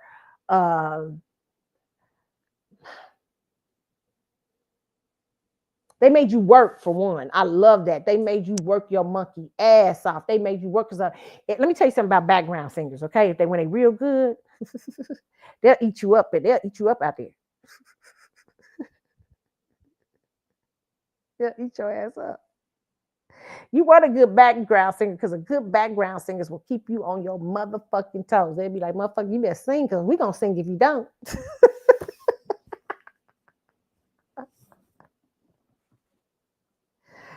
Maxwell, I think that's what you need, more background singers. I know I said I love the guy. I can tell shout out whoever the guy is. I don't know because Maxwell never introduces you. Maxwell, you got to introduce your whole fucking band, not just one motherfucker. What the fuck is going on around here? Hey, Tina, who the fuck is now you added the drummer. You always introduce Cedric. I know you say I introduce them all at the end. No, they all.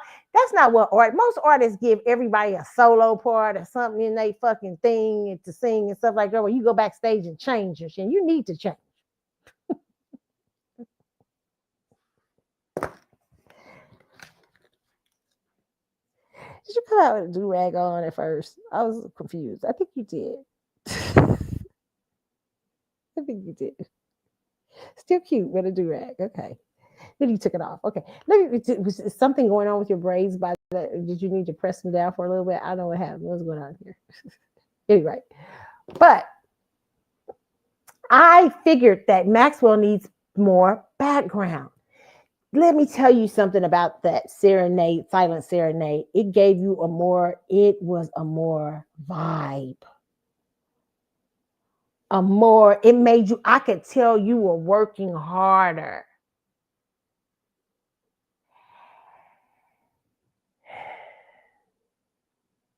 I liked it. I don't know if I can go back, Maxwell. I'm sorry. You shouldn't have gave me the silent serenade. I don't know if I can go back to the two background singers. Now I need you to fucking pick it up. Those background singers were awesome with you. And they made you work. And like this guy does too. This new guy or something like that, he makes him work too because he's got a great voice. That new guy is shit. I don't know your name, but you the motherfucker. I can tell. I can hear you.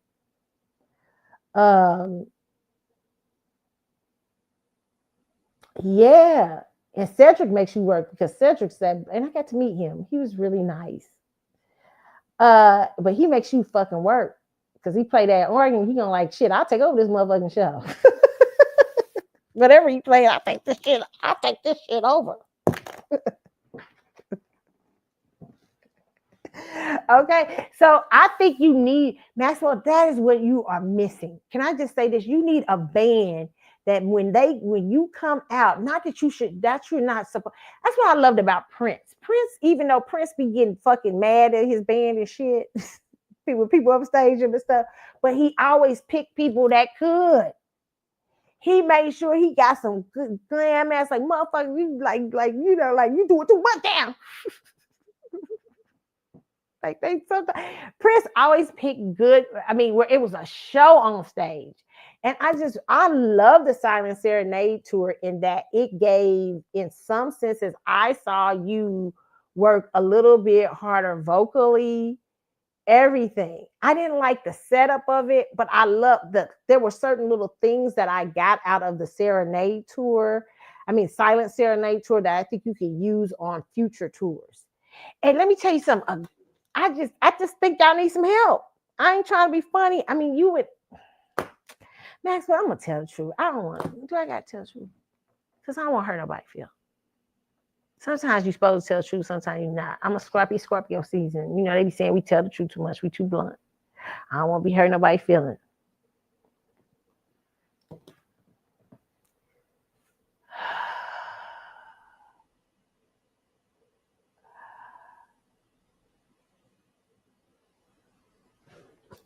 It's giving stiff. It's still stiff. Even though I like the way Hot come out and play and everything, that was hot and everything like that. But it's still, I feel like they're not loose. There's not a loose, like loose. Now that new, I don't know, it was a guy up there that was making faces. I don't know if I ever noticed him before. He was a piano, he was playing one of the instruments. He was awesome. But I just need more of that. I think there's shit. I think what's going on here.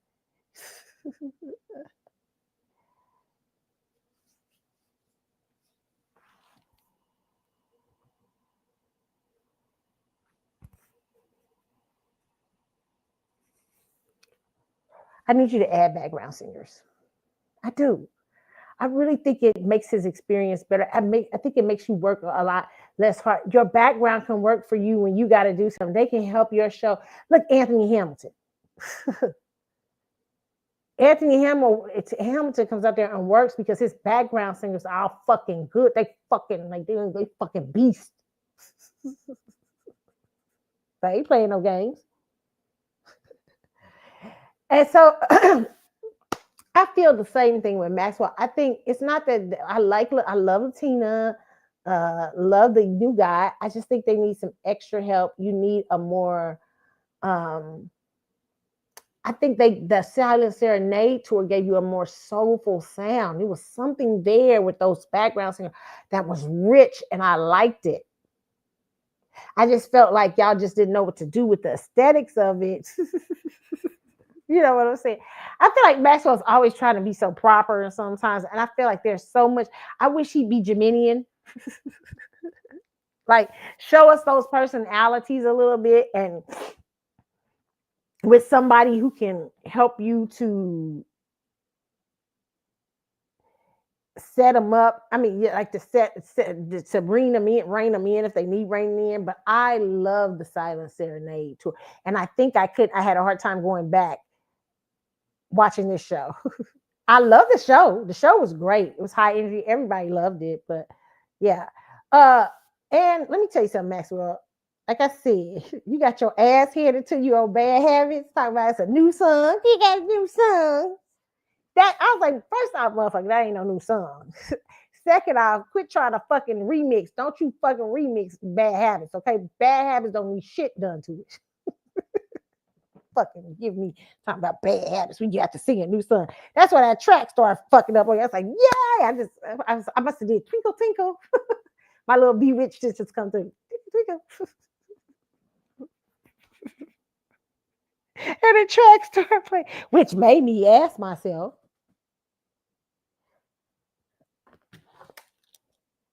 my microphone is on. Was it on during Bad Habits remix?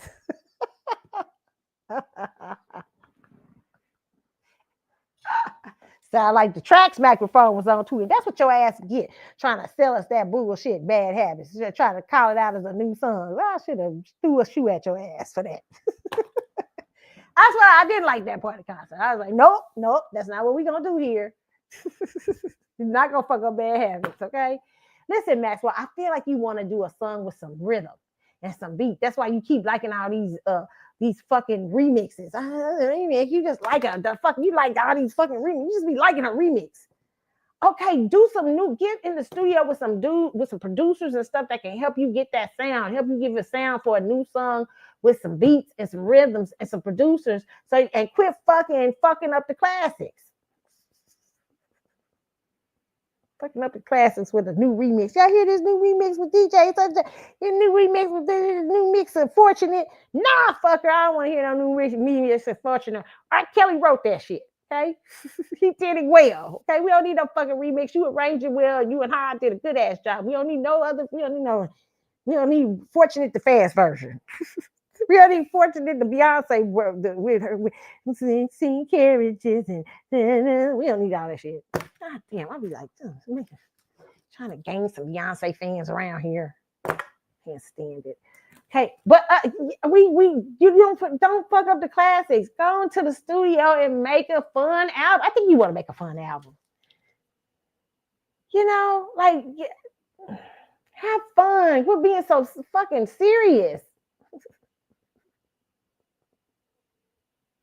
You know, one of the songs, my favorite songs by Miguel, even though Miguel, you know, I like is that what's the song? What's something takes your wave on us?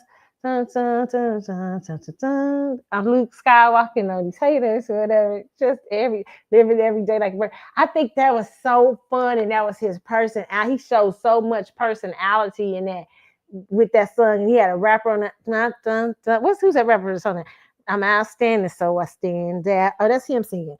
That's my part right there. I'm outstanding, so I stand. It's just like he having fun. It's his vibe, and it's not a serious, deep ass song. You know, he ain't trying. He just out there trying to have a good time, like you know, got the rap. Hey, that shit, that's fire. That's why I feel like I know you're 50, but I feel like you need to make a fun ass song and get with some non I mean, some rappers that and listen, you ain't gotta go big out trying for your friends because you know you like to name. I feel like you be doing sometimes. Yeah, you go Nas, Busta Rhymes, and all this stuff. Get somebody on the song that just you feel that's that old rapper. So just have fun with it. So it's like have a fun ass joint. Like have a fun ass album. Like the trilogies. We even though we ain't gonna never probably see Night. Okay, no, we ain't gonna never see Night. But they kind of depressing. I mean, they beautiful. We got some great music out of it. You know, Pretty Wings. Such a pretty wing. Yeah, sad breakup song. Pretty wings, your pretty wings. So sad. What's the next one? What's the other one he gave us? What's on the pretty? It's Bad Habits on. No, is that his first one? What Bad Habits on? You know, Pretty Wings. Oh, shit, I forget them all. I forget where they all at. The trilogies. I get them. They run together. No, Bad Habits is on the Pretty Wings. Is it on the Pretty Wings? I think so. Okay, yeah. Bad Habits. This is the highest cost. I mean, I'm like, damn, it's a tight song with shit. It's this the say like you shit. You're my bad habit. You breaking me down, girl. Shit. What's the other one? Was this big hit? Oh, that fucking Fistful of Tears. Save me my fistful. I love it. I'm not hating. I'm a big Maxwell fan, but I'm just saying it's heavy, man. We got it. We got it.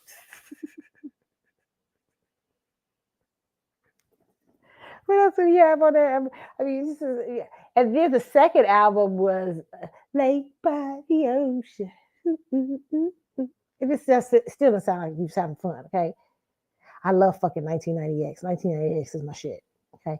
But that album, it sounded like it started, it kind of got disco-y heavy. I want you to just have fun like Miguel is having. Like just have a fun ass song for a 50-year-old me. Like I have a good ass time. And you a good looking 50. You not no you a fine ass motherfucker. You ain't gotta do no like some old shit. You can do some little young shit. You still got your shit. You still looking good and stuff. Like you know what I'm saying? So you still look out here looking like a 30-year-old boy. You know, you just like, hey, you will handle your business. Listen, have some fun, lighten up. Get some producers, lighten y'all ass up. I ain't saying to musically sell yourself out. I'm just saying lighten the fuck up.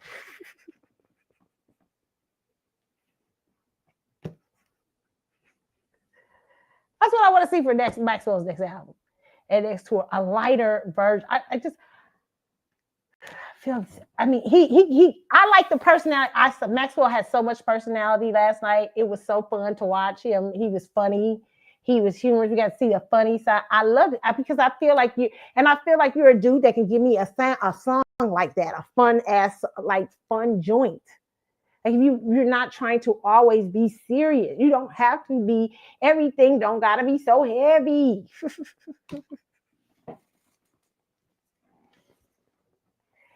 Give us something like we can rock to, we can jam to. That's why I think people love Urban Hang Suite. Can I just say this, Maxwell? I feel like Urban Hang Suite is just deep enough. Like, you know what I'm saying? It's just now I'm a big Embryo fan. Embryo is my shit, okay? But I understand why people like Urban Hang Suite because when we were introduced to Maxwell, he's this guy who looks like he's just having fun. Ooh, you know, like you know, and he happy. You know, you seeing him dance in the face, and then you seeing him in the back of the. I felt like that was so much of your personality. We seeing you and when in the car when people were getting in and out the car when you were a young guy, and they were when you were doing what's it something a song and in the cab. Oh my God, I felt like that was so cool, quintessential. I saw that guy last night. That guy was on stage joking and doing all kind of stuff. I was like, yeah, the fuck. Guess what the fuck I'm talking about? Lighten the fuck up. I'm the Scorpio. I bring the intensity to the room. Not your Gemini ass. Your Gemini ass ain't. That's why I think he has some Scorpio in his chart somewhere because he's so fucking intense. Like the fuck you so intense for. Lighten him up. By the way, Maxwell, I did an astrology for all your records. I think you have like 2 Cancer albums. You should think about that. Think about what the astrology of your records are. The records, Urban Hang Suite. What is Urban Hang Suite? Urban Hang Suite was put out in April. I think it was April 6th. Was it April 6th? So does that make it air? What is that? February. What is it? I don't know why I forgot. I'm blank. What his album came out? What day? Hold on.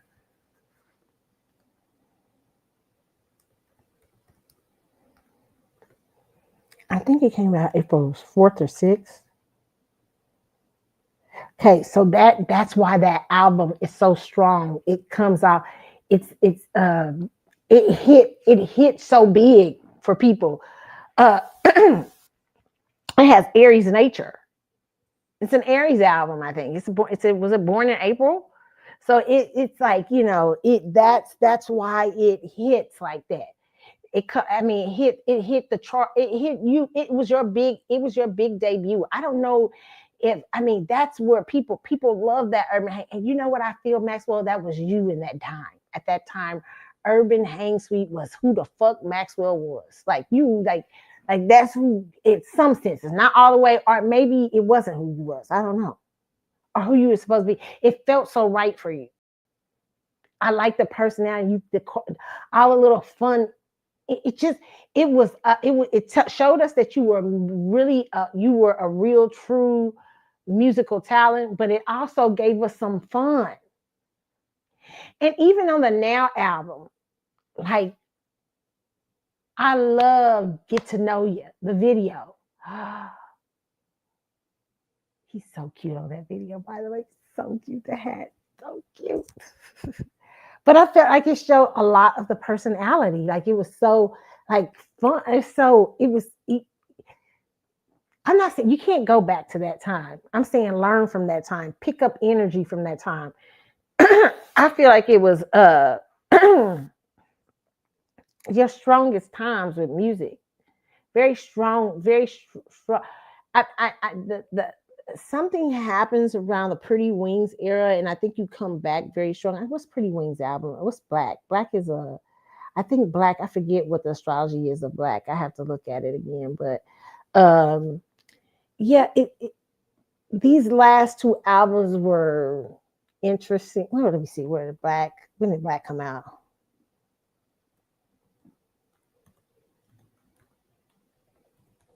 I'm looking, y'all.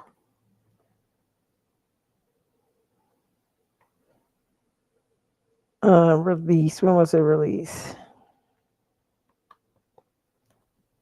I think these are the Cancer albums, which makes sense. Yeah, July 7th. Definitely a Cancer album. It's weighty, it's heavy, it's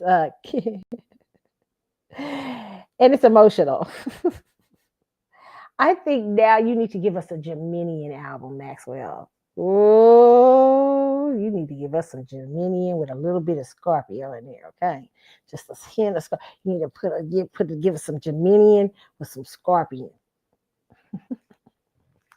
That's what I get into, that Geminian energy. I feel like and you just should give us a Gemini album.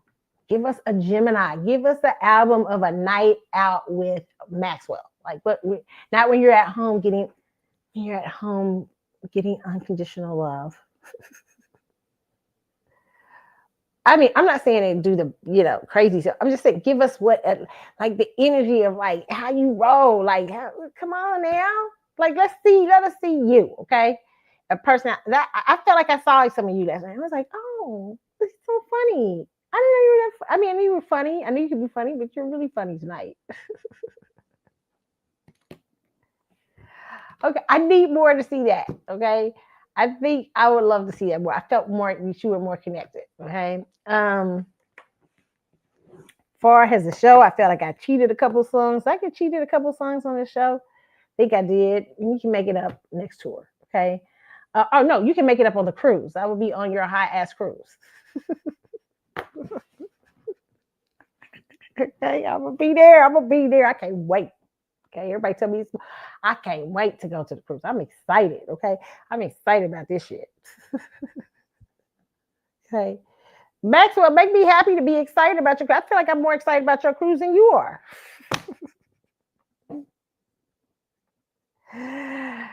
You know, I be always laughing about people like, how you gonna sell something? That's what I used to tell my sales girls when I used to work at when I was managing retail. I used to tell them, I say, how the fuck you gonna come in here dead in sales? Like how the fuck you not gonna be proud of what you wearing today? how you think you gonna come in here and sell to my customers? How you think you gonna come in here and be drab? Like you ain't gonna be excited about the product. You don't like if you don't, you gotta make yourself excited about this product. Even if you don't like this shit, you gotta find something to like. You got to wear a necklace today. Say, oh, and so somebody people come in and say, wait a minute, oh my God, that's a beautiful necklace you're wearing. Yes, man. Well, we were selling them right over here. Yes, I loved it. When I went, I bought this. Some of the best girls I have bought shit from are great. I have been sales girls. I used to have girls. When I worked at Hallmark, I was shopping. I was a shopper at Halls. And one time I was a personal shopper at Halls. It was one of the jobs I did for Hallmark. At first, I was a personal shopper for the department store because they had a big department for it, especially like a Saks Fifth Avenue and stuff like that. So I would personal shop. I would call up women and my clients and stuff, and I'd be like, hey, you come in, I got outfits for you to try on. Oh my God, this is blah, blah, blah. I would make that shit. Like if them women come up there and buy that shit, they make my whole sales for the day. Like $1,000, $2,000, this stuff back in the 90s, right? And so when I was working another part of Hallmark, I had personal shoppers, and them women would call me up telling me, we just got your favorite cologne, your favorite scent is in here, girl. I just smelled it. That shit smelled so wonderful. I was like, I know who's gonna want this. Come up here. Hey, hit me up. Come up here. Just ask for me. I got you. And I'm gonna give you some extra stuff if you like this. Okay. I'm gonna give you a discount on this other perfume. Blah blah blah. I was like, bitch, yes, I'm on my way up there. Right? So they would make me excited to be a part of, to buy that shit. I'd be like, oh yes. Hey, Keisha, we just got this new Kate Spade in. Oh, it is fire. Girl, you got to see it's in your color. I know it's the color you like. Blah, blah. Shit, my ass be running up there. Listen, I'm talking when Kate Spade was real popular. You know what I'm saying? When it was exclusive. I still like a Kate Spade bag, but it's when it was really exclusive. So, that's that is how you be. That's a salesperson. You got to be excited about your shit. Otherwise, you can't sell me shit if you ain't excited about it. Okay, Maxwell, are you excited about this fucking cruise or not? I keep seeing advertisement on top of advertisement on top of fucking advertisement on top of that. Ain't gonna do it. You got to show that you excited. This your motherfucking cruise. Okay, you excited about this cruise? You care about this cruise? Man, I done told you this. I've been saying this for the last 2 to 3 years. See, what made you feel good is they sold that cruise out for the first 2 years, playing with your ass. You can't do the bare. I used to tell my girls, you can't do the bare minimum around this shit. Bitch, you gotta sell these clothes. What's these talking about? We come in here, we get excited. We excited about this new skirt. And we always made our thing. We was always the highest. Okay? Because we ain't playing up in here. Okay? You gotta be excited about your stuff. This your cruise. I'm like, what is he excited about the cruise? I don't hear him talking about the cruise. I ain't see. And then now they got these things where they have like Kelly Price and them talk like they have Kim saying, hi, I'm going to be on Maxwell's cruise. That's a commercial, Maxwell. Okay. When you're excited about your shit, you having a live every week. Oh, this week I'm going live with Ellie Warner and I'm talking to Ellie about being on a cruise and she excited, blah, blah, blah. What the fuck? That's what y'all doing. What the fuck do your people? What the fuck y'all doing? I should have asked y'all what y'all was doing when I was there. The fuck y'all doing with this cruise? You should have a board up there at the cruise. You should have Rose something. What's some you at the concerts? You should have fucking the Rose people there sign people up for the cruise. What the fuck is going on around here? Y'all trying to do the bare minimum in the hard times today. You got a bigger ass boat. Come on now, don't quit playing. I believe it'll probably sell out again, but you got to cut the bullshit. You got to be excited about your shit. Okay, make me think you excited about it. All right. So yeah, but that's my experience. It was a fun show. I had a good time. And I love Vegas. I had I just had fun. I had a really good time. I will say this: Resorts World. I the best. I love Planet Hollywood last year. I had a great time, and it was at Planet. I ain't gonna lie to you, Planet Hollywood was fun. It was like I don't know. I liked Resorts World. Resorts World. What I liked about Resorts World is I came right off the. You come right. You didn't have to walk far, which is strange for Resorts World. But yeah, it was a great show, Maxwell. It was a good show for your ending show. Congratulations on completing the Serenade tour. The floppy hat, I'm looking, it was a signature of the of the and the long raincoat. Now you took the floppy hat away, but just say that little signature of your Serenade tour. I enjoyed it. I did. I enjoyed every even when I didn't like it, I enjoyed every city I went to. It was fun. I had fun. Okay. Thank you for giving me always a fun experience. Okay. And I can't wait to do the cruise with you. But please be excited about the cruise because I'm starting to think, did I waste my fucking money? What the fuck is going on here? Okay, so that's all about. I'll say on that note. Okay, you guys. So now we got to talk about some news that I wanted y'all to get into. Okay, for this week, child. I've been so away. I don't know. I may have to do another show to give y'all more news because to catch y'all up with the news. Okay, the Braxtons are back, baby. The Braxtons are turning it loose. They're doing a lot. They're doing a lot. They're doing a lot. They're doing a lot. I haven't even watched them. I've been taping all my seasons, taping all the shows. Haven't watched them. I sit back and watch about 4 of them, like watch them back to back, and then I can't, but I'm definitely gonna see it. But this is what happens this week on the Braxton Family Values. Let me get y'all the slide. Well, it already happened, I think, last week. So we're gonna talk. I want to talk about this scene, okay? Because I thought it was very interesting.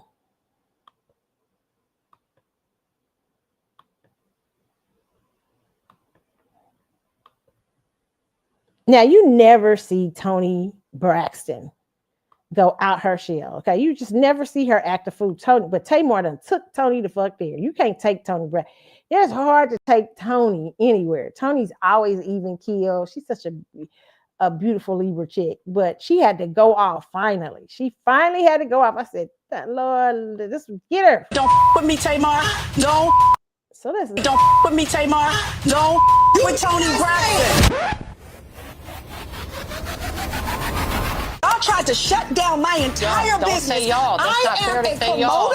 I am also a singer. But that's By not fair to say y'all. a cease and desist, it's shutting down my business. But what I'm and saying, my problem is nobody wanted to come to my defense. So you gonna sit there and say Toni Braxton? Toni Braxton, I got Toni Braxton. No, Toni Braxton ain't never had your back. I got Toni Braxton. I want it on record. I want it on national television. You want to say I don't have your back? You didn't have my back Lord when it Jesus, came to your loyal friend. Give me the strength, Lord Jesus. Get the strength. Get you some muscles. You with heavyweight. Don't with me, Tamar. Don't with Toni Braxton.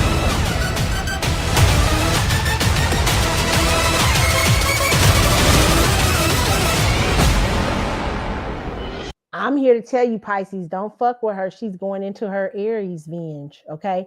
Let me tell you something about Libras. Okay. Let me tell you the other end of Libras, their opposite sign is Aries. Okay.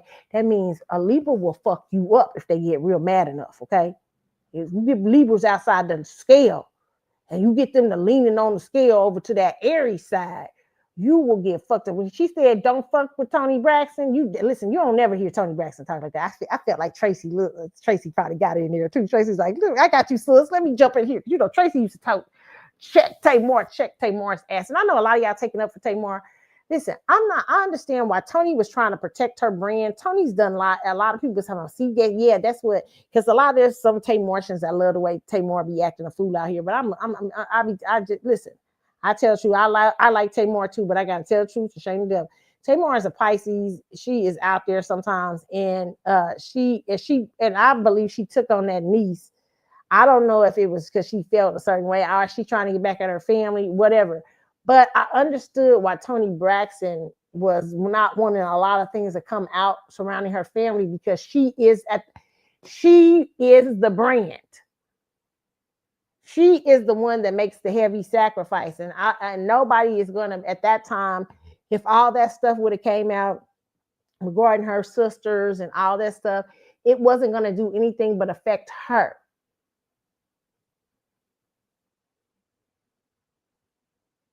Because what was her name? Was Marion, old dumbass Caleb over and over again, whatever they do. He passed away now, God rest his soul. But you know what I'm saying? Toni Braxton has a lot of pressure on her. And really, the truth is, sometimes I think Tamar wish he was something. You're not that. You just, I mean, Tamar is great talent. She's funny. I like Tamar, but you're not Toni. Toni had a certain road to go. And Toni is because of Toni that you guys are able to display your talents and your giftings. If she said no to that fucking radio, that she said no to that reality show, it wouldn't be on. No matter that fact that Tamar came on there acting a fool and shit, and you know made herself the funny one on the show, but that's because it wasn't for a good reason. Okay, Toni sacrificed her reputation, everything to put her family up there. That's a very, very Libran of her too. So you know, I don't have no beef with Toni Braxton. Okay, Toni Braxton handled her shit, and I see her and Tamar back talking anyway, because Tamar went to a thing was just recently with Birdman or something y'all was talking about, and Toni Braxton was on live with her and Birdman. Okay, so yeah, but Tamar, listen, Toni's about time Toni spoke up for herself. That's all I'll say on that. Okay, and so I love that moment of seeing Toni Braxton taking up and saying, "Nah, bitch, hold up. You got me bent. You don't think I done helped you? You don't think you saying Toni Braxton ain't helped you?" And I love when she said, "Don't fuck with Toni Braxton," meaning, bitch, I'll shut all your shit down. I'll shut all your shit down in the industry because I am the bigger star. I'm the big girl. I'm the big dog. Don't fuck with me. I will shut all your, and I'm married to Birdman. You think I can't shut your shit down? I have you not touring at all.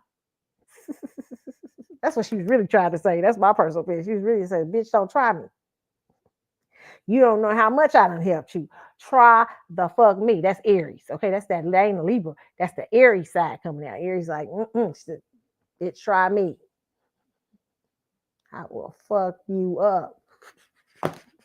Love it. Loved it. I took mad pleasure off that clip. Okay. Not the sisters arguing, but Toni taking up for herself. Okay. Let's see.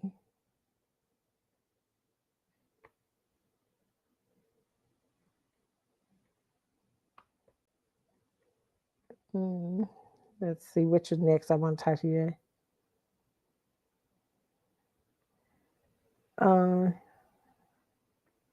Okay, let's talk about Jennifer Lopez this week. Y'all was going in on Jennifer Lopez. I can't stand y'all.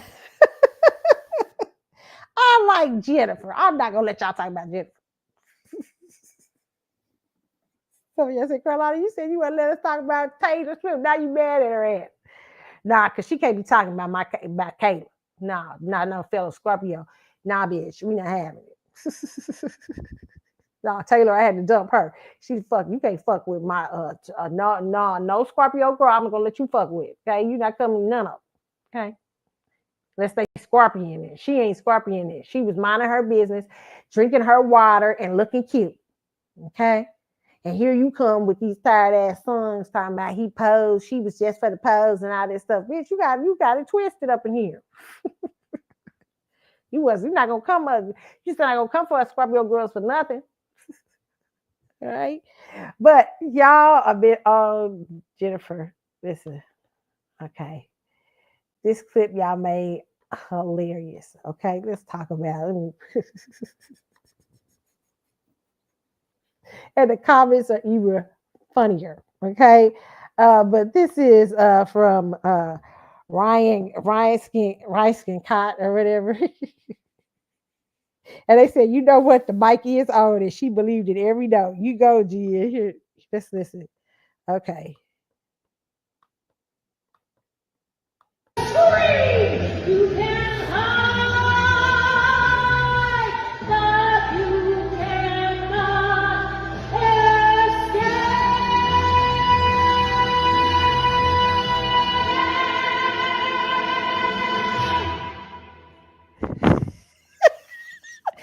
Mackie laughing his ass out. You better stop. Wait a minute.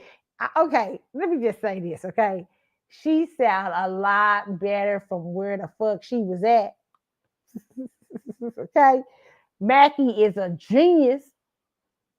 So I'll take my ass to Mackie. Mackie is cold as fuck. Mackie is, I probably sound like Whitney Houston when Mackie get through with me. Shit. Nah. See, what happened is, what's your girl, Nicole Schlesinger? Schlesinger went to him and he turned her the fuck up. He made Nicole sound fucking good. Okay, he done changed her whole voice. But Nicole had vocals before, but he really done like brought her up levels. Okay, he's brought Jennifer Lopez up levels. I mean, Jennifer wasn't no singer in the first place, but just being having a "You Can Run" and having a little tune in the end, run. How she got a little tune at the end. I'm like, oh, she used to be like, "You can run, run." I mean, you know, she had no sound. I mean, he's giving her. Her vocals have gotten extremely better with him. I am not here. He's done the work. He's helped her so much. Don't laugh. He has helped her. Her voice has come up, okay? And she walked away like, bitch, I just sounded like I was Whitney Houston up in here. Barbara Streisand.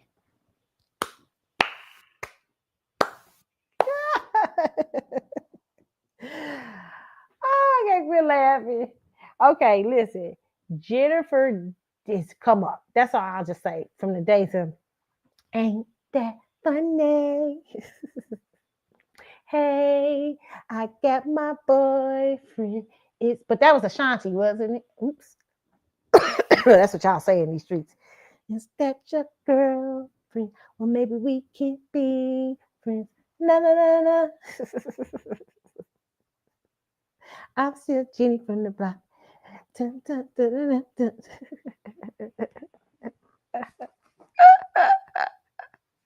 Nah, Mackie is a motherfucking genius whenever y'all get through, okay? Y'all talk about he taking that money. No, he is a great genius, okay? He has made Jennifer come up in ways we cannot even understand. And to give her that confidence, man, I'm with Mackie. I'm on my way. When I'm getting ready to get back into the street, I'm coming on straight to you. He the best in the business. If everybody ought to be having a Mackie in their life, okay? The best. He done gave her confidence and everything. Oh, I love the Prince meme too. Y'all are funny. Okay, y'all funny. All right, this is a crazy story. Killing her ex-boyfriend's new girlfriend while he's now engaged to someone else. Look at this fool. Fool. Oh, dumb. You're just a dumbass. You go get. Oh Lord, have mercy. That's why you ladies, when you certain men, you gotta be careful. That's why I say sometimes you gotta keep these relationships on the fucking low. Really, for real, because there's some crazy bitches that there's some people who will kill you. They will kill you. What y'all young people say, unalive you over these men. They will. It's the men the same way, but women. It's women out here acting a fool. Okay. Now, this is from Hip Hop Now TV. It says 31-year-old Sakina Thompson has been sentenced to life in prison without parole for the murder of her ex-boyfriend's girlfriend. 23-year-old Kayla Hodgson Thompson reportedly flew to Florida to confront Hodgson before the tragic incident. Meanwhile, her ex-boyfriend has since moved on and is now engaged to another woman. Oh, God. This is what always happens. Oh, Lord, damn shame. She ought to be ashamed of herself. Sakina Thompson told jurors she was jealous of the relationship her boyfriend had with the victim, Kayla Hodgson. A little I guess you could say, jealous and like insecure. Thompson admitted to flying from New York to Tamarack in July of 2022, in part to confront Hodgson about the relationship, hoping to convince the other woman to stop. This video shows Thompson showing up unexpectedly at Hodgson's Tamarack apartment at 4 o'clock in the morning. When Hodgson let her in, Thompson says a conversation about their love triangle quickly turned sour. Thompson says Hodgson hit her over the head with a hookah. She just starts grabbing my hair and punching me, and I'm on the floor. I'm kicking. I'm trying to get up to fight back at this point because now it's a fight. Thompson was 2 months pregnant at the time. She told the jury she had no choice but to grab something sharp and defend herself.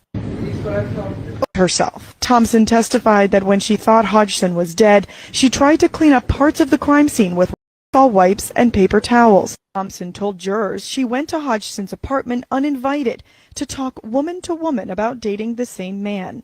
Thompson claims Hodgson attacked her. Punching me. Punching you where? My face. Where on your face? Point to it for us. I don't remember, but everywhere on You my don't face. remember where she was punching you in your face? In my face. I mean, this is why you killed her, right? No. Right? No. It's not? No. You didn't kill her because she was fighting you? No, I killed her because she took the glass from the hookah and slashed me across my stomach. Thompson says she was 2 months pregnant at the time. She says Hodgson cut her stomach with a piece of glass. Thompson grabbed the glass and then blacked out. She allegedly awoke to Hodgson dead on the floor. Gruesome autopsy photos of Hodgson's body show she was stabbed herself. Thompson stabbed dozens of times. I wasn't really walking over the blood, I was walking in the blood. You walked in the blood? Yes. With what shoes? The BB shoes. I changed my shoes. Thompson admitted to changing into the victim's clothes, cleaning up some of the crime scene, and being too scared to call police. She also threw evidence in the trash. No, she's getting close enough because my jacket was cut up. Okay, your jacket was cut up? My jacket was cut up. Okay, and what'd you do with that jacket? Threw it away. In the months leading up to the killing, Thompson admitted to getting upset when Hodgson blocked her on social media.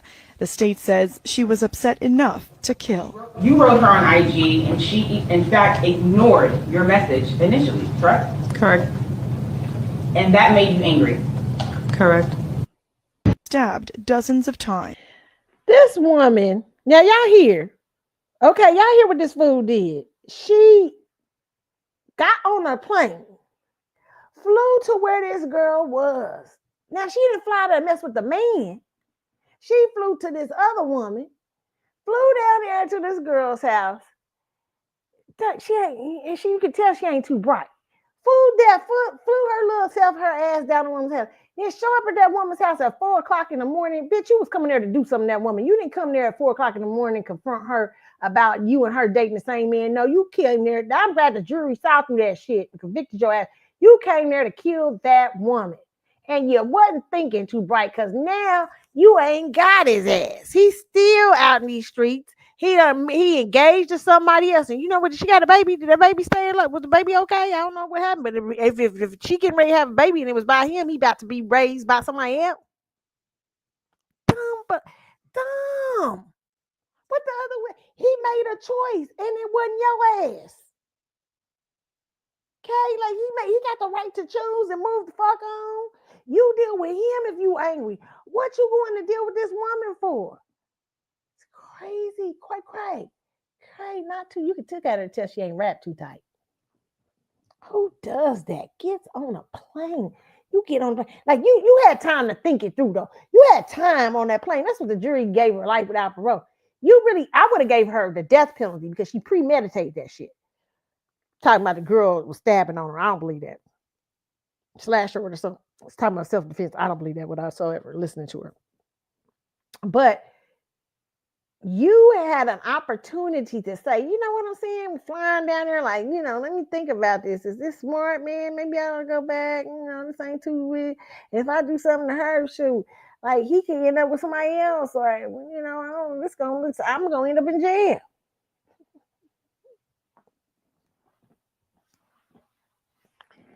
What's going on in the head? I mean, what y'all doing? What's going on with your crap? I don't know.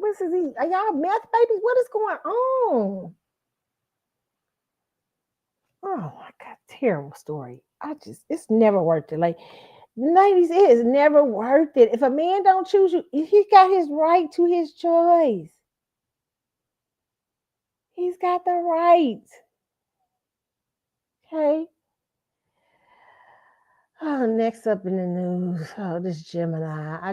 Do I even really feel like talking about the Gemini tonight? I mean, the fuck. Brian McKnight.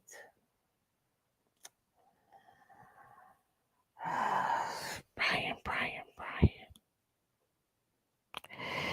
Brian is when a Gemini becomes unhinged.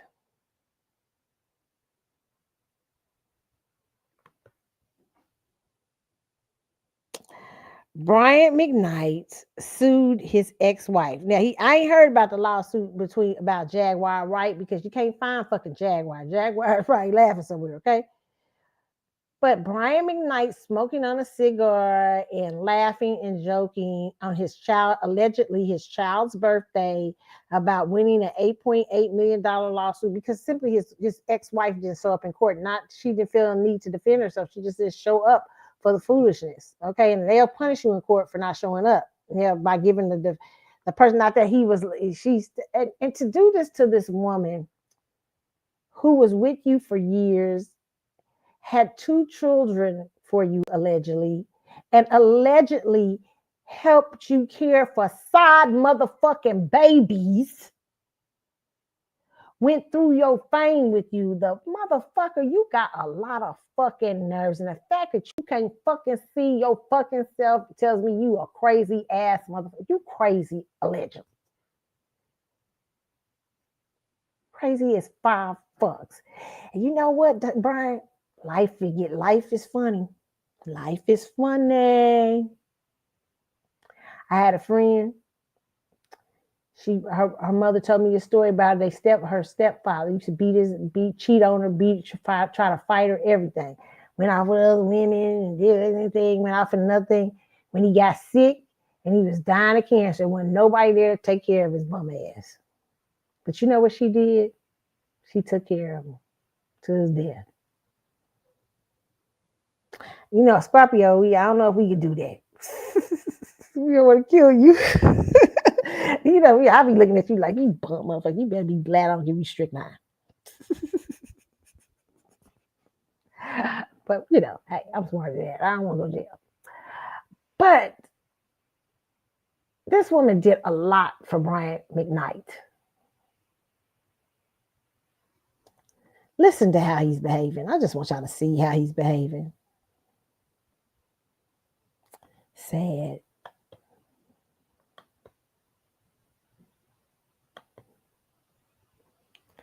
Hey.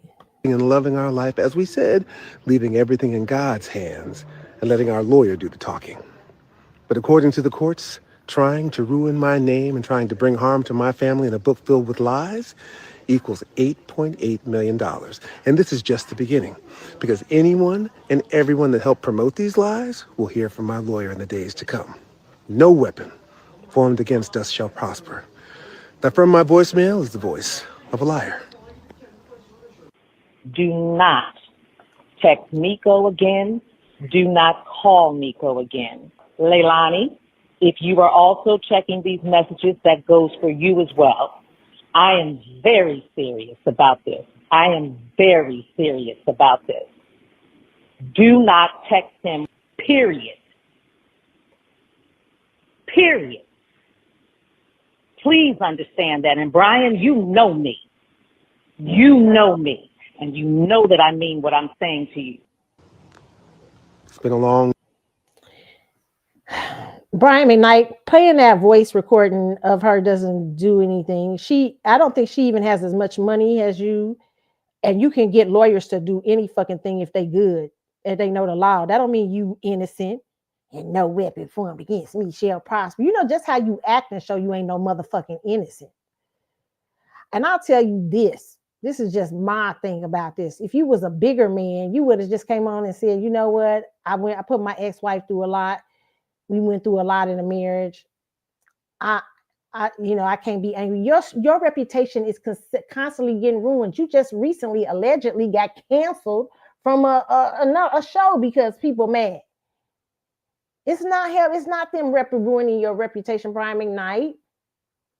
It's the way you're responding to things and how you're putting things out there. The fuck? Like something to a woman, and you do it on her allegedly on her child's birthday who just died? What kind of fucker are you? You a fucking crazy ass Gemini. That's the fuck you are. But I whatever, allegedly. Bum ass. Boy, you better hope that woman stay with you and take care of you. You better hope that in the end they ain't treating you like shit. Mm-hmm. You better hope you better hope it stay tight. Mm-hmm. Sometimes karma be sitting right up in the house with you.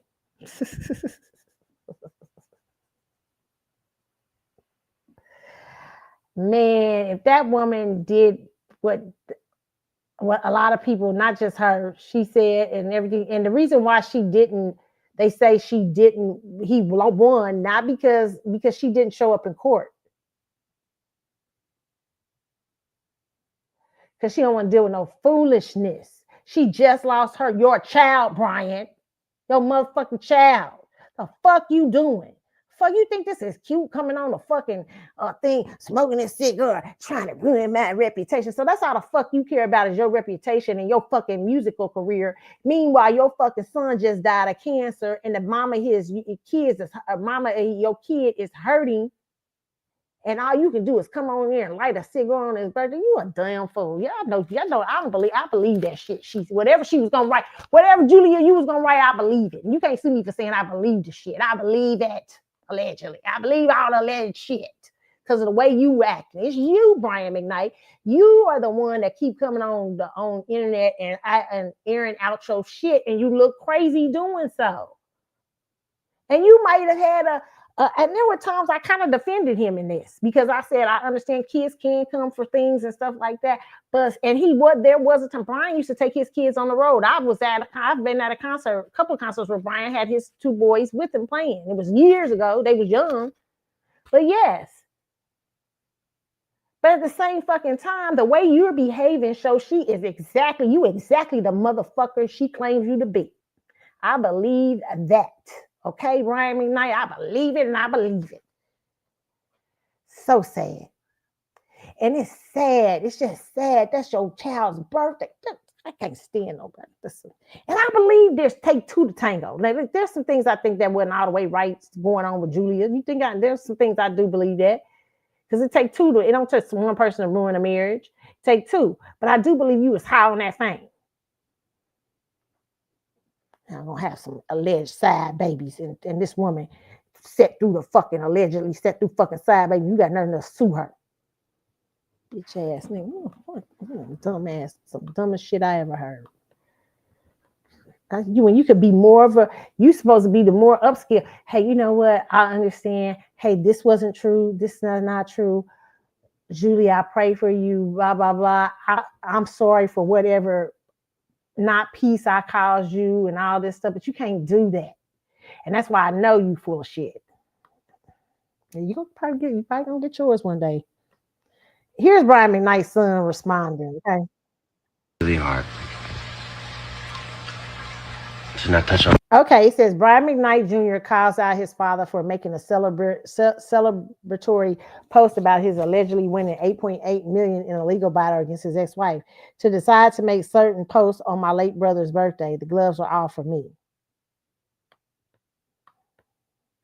To let it go, to be the bigger person, to be mature, to be something, but the shit going on with my dad right now, man. If y'all aren't seeing what's happening, if y'all aren't seeing the fact that this is just a very hurt and a very emotionally unavailable and not intelligent person, the person that is still have not been able to handle the death of his own mother, the things that we're seeing him go through right now, to decide to make certain posts on my late brother's birthday, say what you want, dog. But the gloves are off for me, just to keep it real. And I've tried, man. And the thing about it is just like, I get it, man. You know, our parents, they're humans too. They've gone through things too. Whatever the grievances they have against each other, whatever. My issue is, though,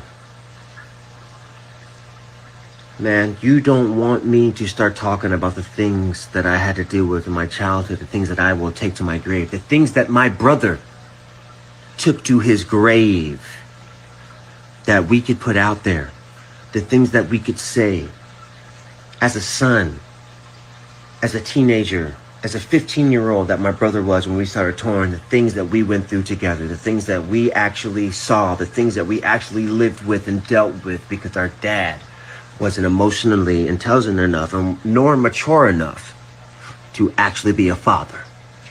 And the thing about it is, I believe, and without even getting too deep, man, it's like to do it on my brother's late birthday, my baby brother's heavenly birthday, his first heavenly birthday. This is the post you decide to make? That's not petty? You don't think people are going to realize that that's ridiculous?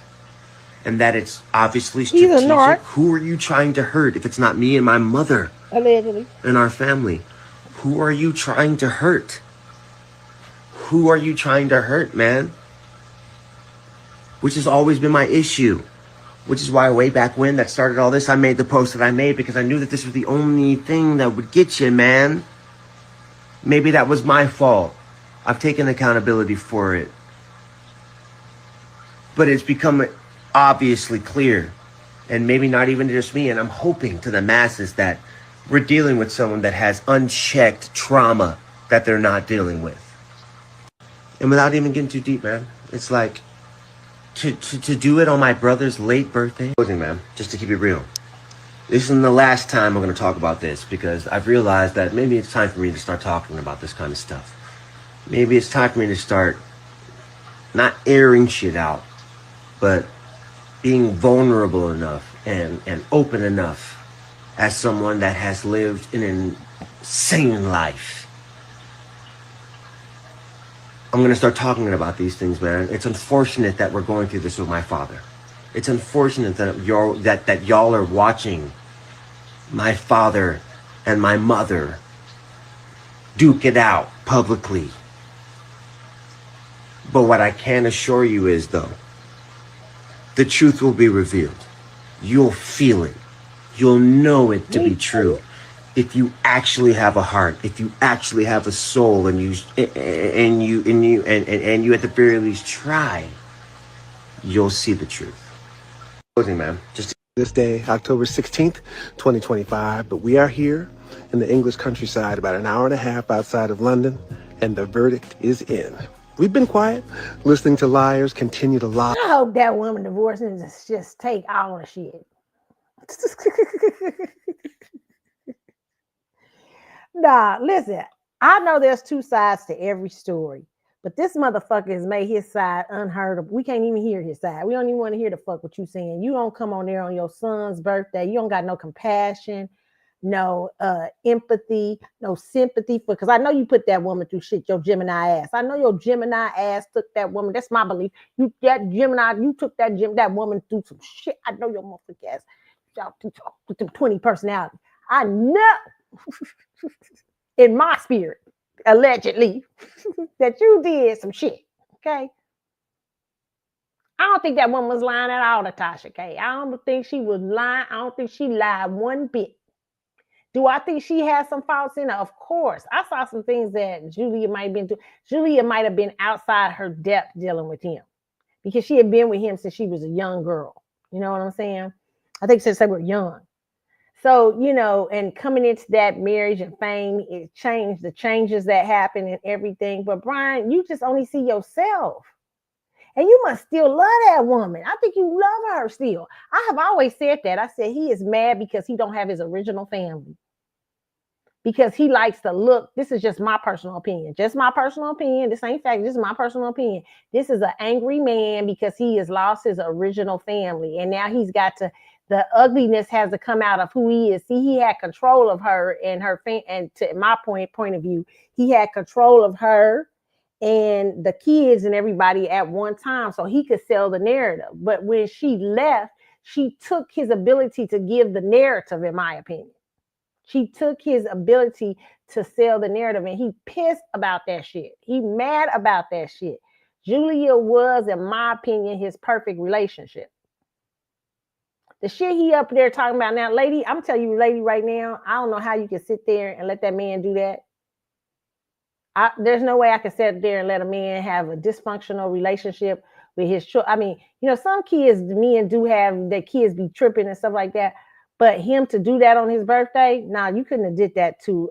I couldn't be a woman and let you sit there and diss another woman and laugh and joke at her on the day her son died, or her son that just died's birthday.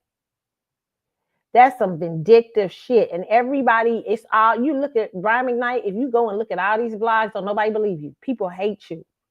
People disliking you. And it's probably going to make it hard in the future. You might have, I mean, unless the white audiences don't know yet probably what you have done. Because a lot of the black blogs sell it and talk about it. But the white audience don't know yet. Wait until they start telling the white, the TMZ start talking about. Okay.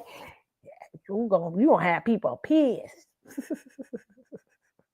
Okay. You have a few shakers here and there going on. Yeah, you know what I'm saying? What you done, I don't like it. I don't like it allegedly. And I think that your son is right. And live your truth. Okay. And mama, you should have showed up. See, this is the problem, Julie. I do think with some of with you. You should have stood up to his funky ass. You should have showed up in that fucking court. Let him win 8.8. Oh, yeah, this shit is true. And bring in them side babies. You should have brought them side babies in the court. They grown now, allegedly, but you should have brought them grown ass kids in the court. I ain't lying about his ass. Okay, you should have came in there to defend your ass. Don't just get religious and say yes. You got the public on your side, but you got to deal with this motherfucker trying to get a judgment on you and make your life a living hell.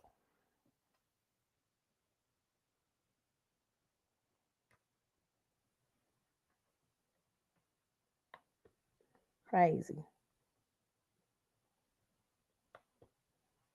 Sometimes you can't let him say, I'm going to leave it to the Lord. Yeah, vengeance is mine, says the Lord. It is, and he's joking. To me, he seemed like he's joking. No weapon formed against me, trying to mock her because she's very religious. That, to me, was coming off Brian as you mocking her. You may not have been, but it was sounding like he was mocking. No weapon formed against us. Don't play with God. I'm just telling you that right now. You'll look around and you can't remember your name. Playing with people. You need to apologize to that woman. You need to drop that judgment, really, with your dumb ass. Sitting out there thinking you smart. Dumb, looking dumb as fuck. Dumbest Gemini I ever seen. Well, Kanye can be sometimes dumb. But you the dumbest motherfucker. You close to the dumbest motherfucker I ever seen. Dumb ass Gemini. Arrogant ass. Bitch ass.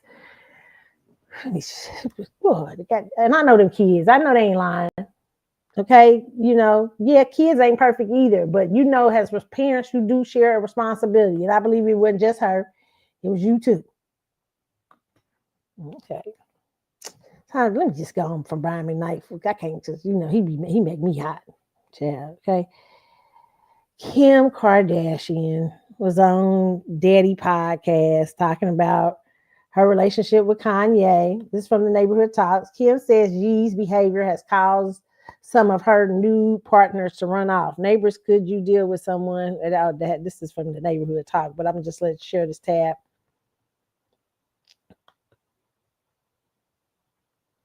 Okay, let y'all hear Kim. You know, it has definitely affected that. You know, there has been situations where like I'll get maybe close to someone, then it's like, wait. I don't really want to deal with your ex.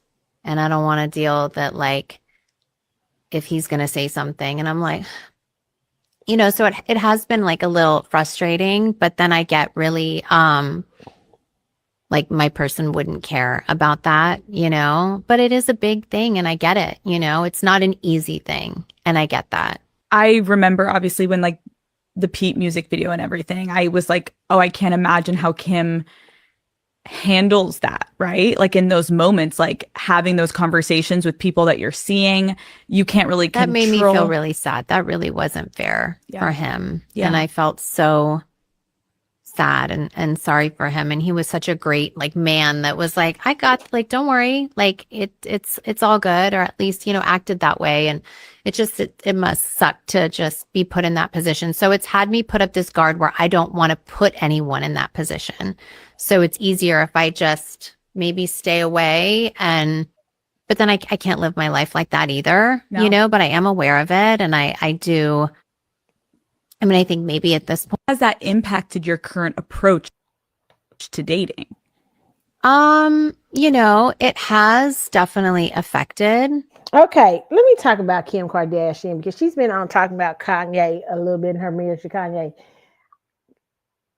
This is, ladies, okay, this is the example. This is why when you figure out after the first baby, you say, God, this one, he a little cray-cray.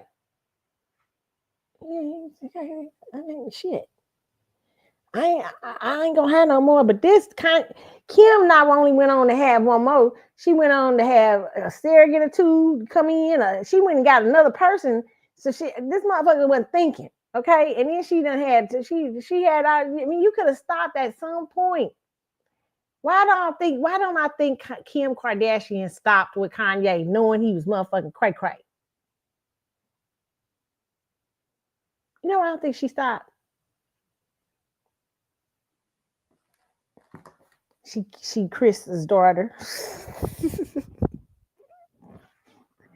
That Scorpio said, the more of the babies you have, the more of the estate you get in the end. You better hope he give you the estate. That's a crazy ass Gemini. That Gemini could just die. I don't know. He could just die. Not look at Prince. Just die, left no, just left nothing. Just one, which I think it was Prince's way of being funny. Like, I let them all fight over it. I can see that's it. Like a Gemini is like a joker. Let's see them all fight over it. I don't give a fuck what happens after I die. Let them all duke it out, right? And Kim, I think you got caught up, but you got the right one this time, motherfucker. You got the right. I told y'all Kanye was not going to be no punk. Kanye was not going to be no Chris Humphries. Kanye was not going to be no, what's that? Chris wasn't really no punk. His family came in there and got him up out of there. What's the other one? He wasn't going to be no, what's the dude? The football player. He wasn't going to be him. He wasn't gonna be none of them men that you was doing. I knew Kanye was going to teach y'all asses a lesson.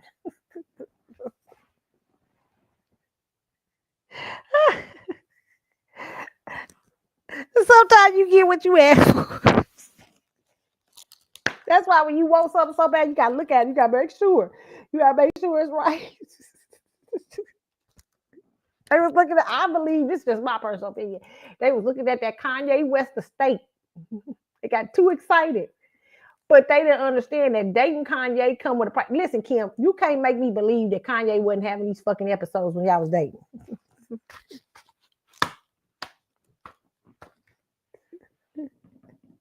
They thought they was gonna just trick off on Kanye. They thought they was gonna do Kanye like they did all those men. Look, poor, what's his name? What's the other one?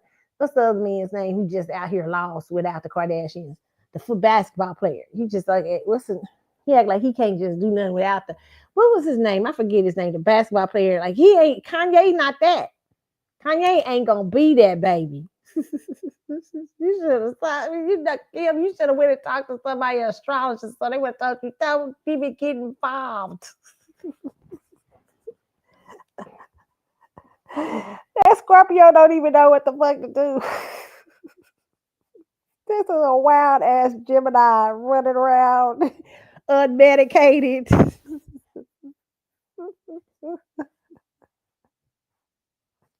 Shit. 50 of them, right? You don't know which one coming at you for the day. It's exhausting for us Scorpios. Oh God, I know she's exhausted. I know Chris, because Chris is trying to protect Kim and him. I know Chris is exhausted. Like, God, yeah. This was not the hit. This was not the lick, Kim.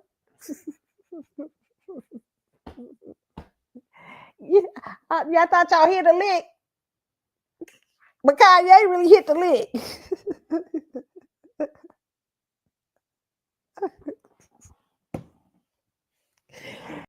Is Kanye the Kardashians' karma?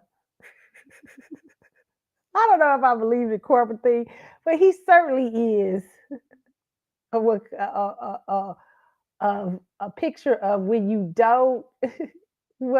Some things come back around and get you that's hardcore. Kanye has been hell for that family. He quiet right now. He too quiet. He might be coming out with a rant in about. He's too quiet after, especially after she that went on the podcast and said something. I'm surprised he ain't come back over with a rant. He must be stabilized at this point. I don't know, but girl, you put yourself in that, okay? After the first baby, you knew what the fuck it was, okay? You knew what it was. You knew what it was. Before the first baby, I believe you knew what it was, okay? Child, moving on. Let's go into this Leo. Lord have mercy. This Leo to just love. I love love. I love love. I love passion and everything. It's that all them and not me. What I learned, it's not that I'm not lovable. It's that they're not capable. They can't love. They don't have it in them. They need to appreciate the little person inside of them. They have little need to love give. them. Yeah. You've been in a relationship with And people. they gave me what they had. Right, but they it's not gave me enough. all of it. Every time. But it's this much. It's All the little bit. rings, all the things I could ever want. Right. They tried to give me the houses, the rings, the marriage, all of it. But They didn't love you. they didn't. And didn't know you. And I didn't love myself. Do you think you've truly been loved? No. No. And do you think you really have experienced loving someone? Yes. You have? Yeah. And when you can't get that love back? What I learned, it's not that I'm not lovable. It's that they're not capable. They can't love. They don't have it in them. They need to appreciate the little person inside of them. They have little need to to love give. them. Yeah. You've been in a relationship with And people. Okay, a lot of people got mad at this statement. Let me just say this to the Leo, okay? You've got it partly right, but Leo, you are attracted to, I don't know if they are reflecting something back at you that you are, because you've been in this with a number of men, okay? And like the ex-husband, just one of the ex-husbands came out and said she was cheating on him and all this stuff. And that's because a Leo don't want no, she was cheating. It's because you was probably a wimp. She probably was like, the fuck? And she started playing you, okay? Because Leos don't play that. Leos like you to be tough. If you ain't tough for a Leo, she's the lion of the jungle. She's the sun. And if you're gonna be a whimper over there, like shit, you know that you can't hang under the sun, she gonna fuck you over, okay? So to the first man, yeah, of course she did, okay. Listen, let me just say this, okay?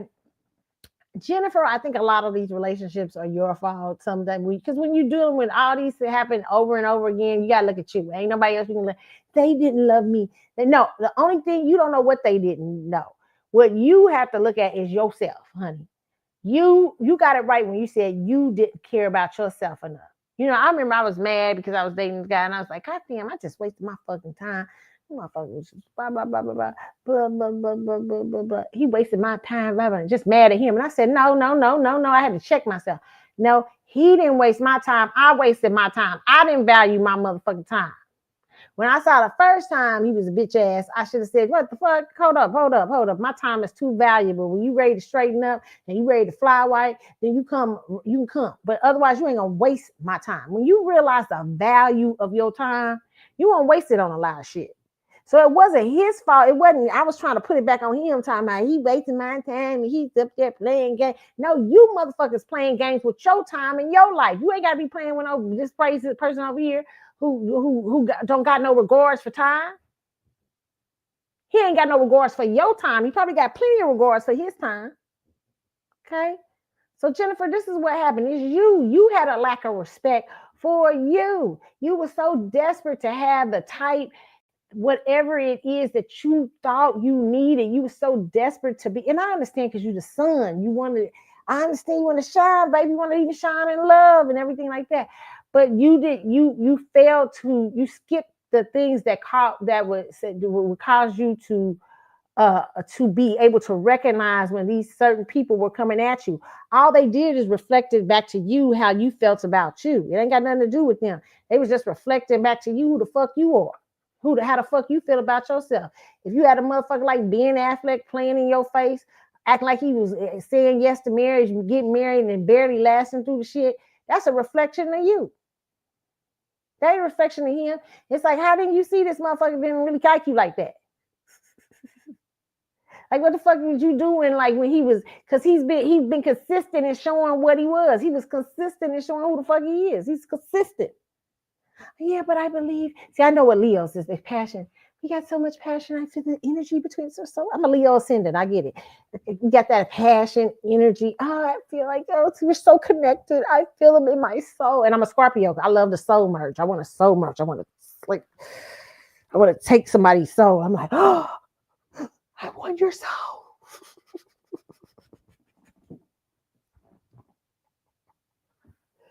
Y'all gonna start saying, is that true about Scorpio? It's not that we really want your soul. We just want to live in there and haunt it and be that. Like when you're away, and you like you're sitting at home and you're away from the Scorpio and you're going, God damn, I gotta talk to that Scorpio. We like you being a tad bit obsessed, just a tad, not a lot. We don't like real too obsessed, just a tad. God, the Scorpio, I can't stop thinking about it. Yeah, we like that. Is she here? I'm feeling her. No, that's us sealing up the deal for your soul. We've already entered. There's nothing you can do. Ask me Kravitz, who's running around here like a nomad ever since. And the other one's just running off getting younger women. I don't know. He's just like, he's trying in denial. He'll feel the piercing of his soul too. Some of y'all, we be wanting to erase y'all, erase us. Okay. Sometimes we soul merge with the wrong folks. We be like, oh shit, that wasn't a good soul merge. But when we feel the soul, we feel energetically connected to you, we like, give it here. Give it all. Give it up. Jennifer is a passionate. She loves the passion, the fire, the excitement of it all. But it sometimes makes her, in my opinion, fail to look at the little things that she needs, who she is as a woman. And what I think it is Jennifer Lopez just didn't know, going through all those relationships, she didn't value, ladies, hear this, because we got a lot of tendency to blame men about a lot of shit, but it really is you not valuing yourself, you not valuing your time, you not valuing your values, you not valuing you say, well, I don't want no man out here playing on me, I don't want no man out here, but you keep taking them back, you keep letting them do this, so that you showing him, nah, I really don't value loyalty. That's what you're saying to him.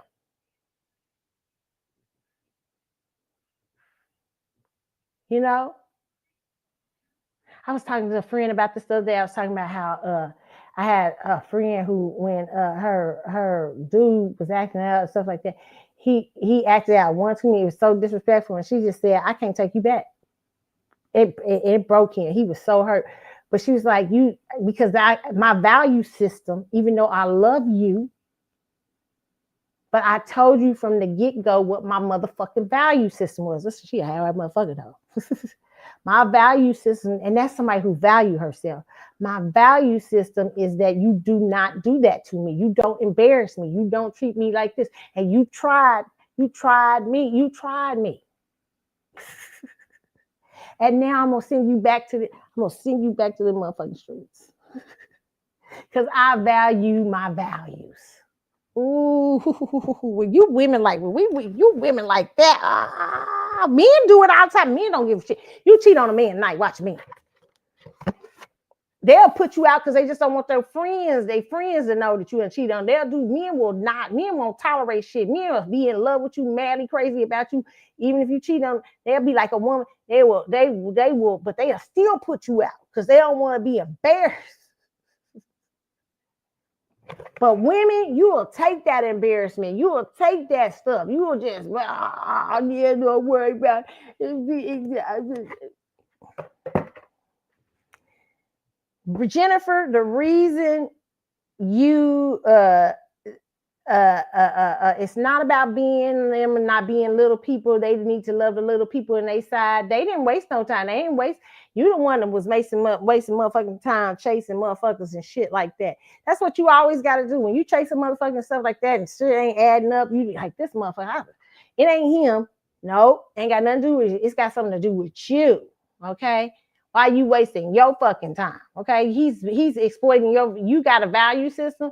It's, hey, you know what? I don't really like to chase nobody. I'm not really that shit. I like a motherfucker that like, see, I put myself out there in front of him and he come forward. Like, you know what I'm saying? He come, he's like, what the fuck? Yeah, I like her. She bad. I'm about to send her, see what I can do. You know, talk to her. But if he ain't doing that, you running around chasing him like he was chasing Ben Affleck's ass, running around and everything like that. And Ben Affleck acting like he don't really want to be. Now I don't know if I want to be. Giving you kind of half-ass things and stuff like that. I mean, you know, like, I mean, that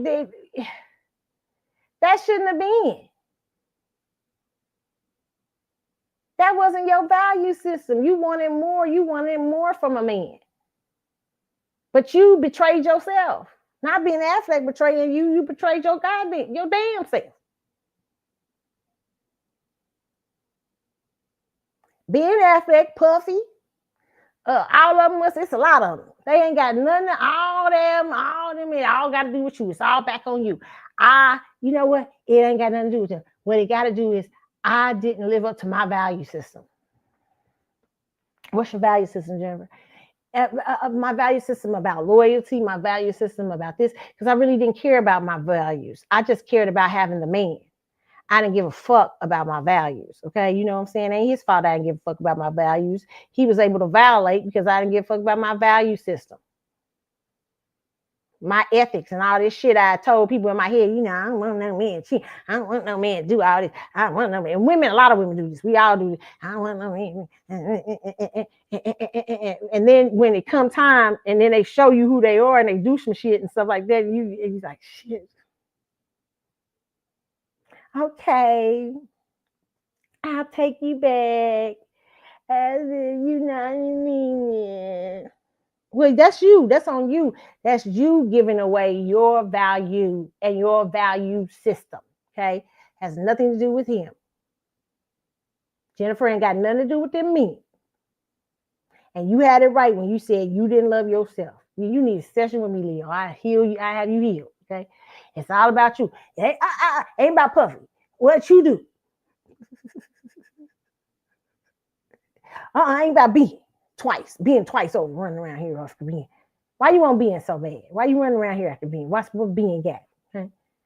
Being at some point in the game, he never turned around and made her feel like I think it was the idea of like, I love what he is and I love who he is as a person. I want somebody like him to love me and make me value myself because I enjoy him. Because I understand that Leo energy. I enjoy him. I enjoy what he is. He provokes passion in me and he provokes this and that. But if he wasn't giving you that back, then maybe you need to find another person who's similar and that can give you. But it seemed like he never could give her back that.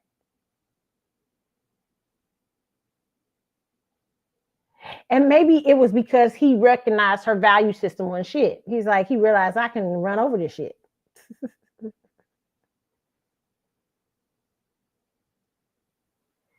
No. You know what? I had a friend years ago. Love this story. Tell the story. She was messing with a guy. This guy first really liked her and stuff a lot and everything.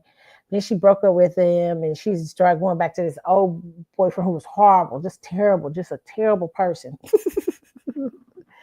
Then she went back to this guy, and this guy had become a player and a terrible person. So she got pregnant by the guy, right?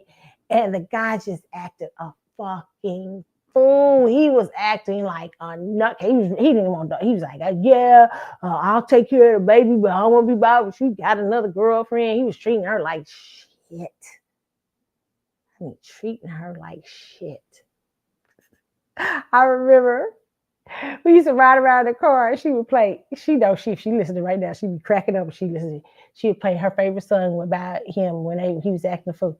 And she was playing, "It's all right, it's all right." Try to take more. Everything's all right. I said, "Motherfucker, if you play that song one more time, I'm gonna beat your ass, pregnant or not." Okay. But one day, my friend said, "You know what? I respect his choices. I'm going to respect that. I need to hold value to myself. I need to do this. I'm going on with my life, blah, blah, blah." I was like, "Yes, bitch, hold on, yes." and she did it, pulled away from his ass. His ass was freaked out. He was like, "The fuck, she ain't been calling me. What the fuck going on?"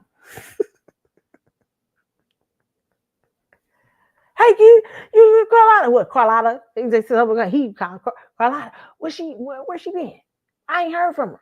"Motherfucker, why you care? She baby okay? She okay? She ain't had no baby yet. She'll let you know if she get ready to have this baby." I mean, I'm just checking on her. Start dating somebody else. The person bought stuff. He was ready. He wanted to be a stepfather to the kid. Everything. This motherfucker losing his fucking mind. Now,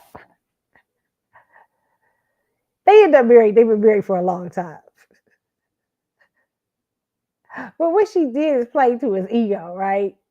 Now, girls, I wouldn't do this. I wouldn't tell women to advise women because some men just don't fucking like you, okay?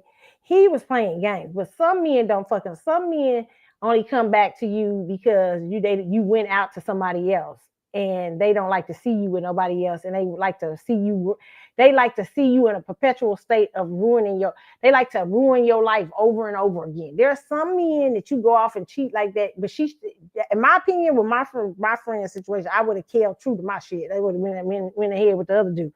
But for the majority of women out here, I really say this: you have to be careful if you're gonna play them kind of games. You better be careful of doing that, because there are some men who just don't like to see you with nobody else, and they don't like you so much that they like, "Let me go here and see what I can pull this bitch back." And once they get you back, they gonna do you the same way. They keep doing you the same way over. And if you've had a motherfucker doing that to you for years, like for years on end, like he fucking like just dropping you, he don't like you. Okay, this ain't my friend's situation where it was a short time. Okay, if you got motherfuckers just sitting up, just like if he been 20 years, 10 years, 5 years, just fucking just like, I don't give a fuck about you. He's breaking down your value systems. And if he does marry you, he ain't gonna give a fuck. He gonna run over your value systems in the marriage. He gonna fuck those value systems up. Because you never showed him that you got any value, that you got a value system. So men will marry you without a fucking value system because they know they can do whatever the fuck they want to do.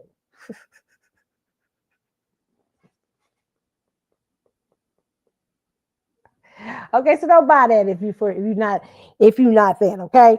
But sometimes women, you need to give people a break. You need to get out their energy. You need to say, "You know what? Okay, fuck. Okay, you don't seem like you know what the fuck you want. Bye. Let's see how I feel when you don't see my ass no more. Let's see how I feel when you ain't got my energy around.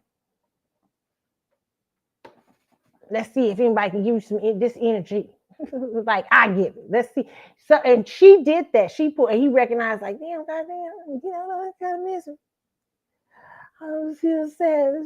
She go somebody else." And he recognized she was holding true to her values. She was like this and that. And it was a short time. But he really got himself together. Because he's like, "I don't want to fuck up." But if you've been doing a motherfucker like that for 10 years and 12 years, no, that's something else. Okay, you don't like that person. You just playing games. And the same thing, ladies, if somebody's been doing you like that for 10, 12, they don't like you. There's that in and out. They playing games. If they come back to you, they bored, stay in between people. Can't get the woman they want, all kind of shit, okay? Now, and then, sometimes it work out after 10, 12 years. There's a miracle that happens. You know what I'm saying? Sometimes miracles do happen. Little miracle. What's that song Luther used to sing? Little miracles happen every day. Little miracles happen every day. Okay. But yeah, it's always about you, ladies. It's always about the value systems that you hold true to yourself. Okay. You can't tell nobody else you got to look at what you did. Okay. So I totally don't. I'm glad Jennifer did see that part. All right.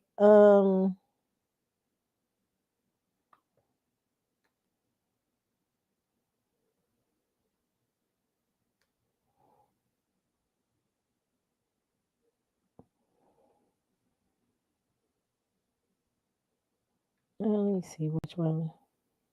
I think we talked about here. Trying to see what other stories.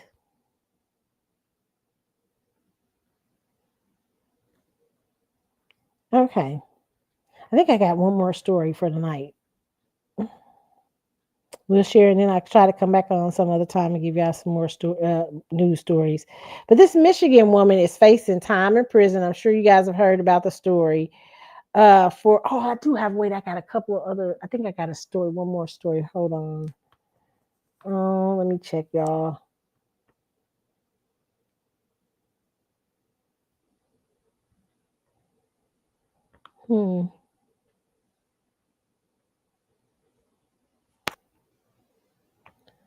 Okay, I'll look in a minute.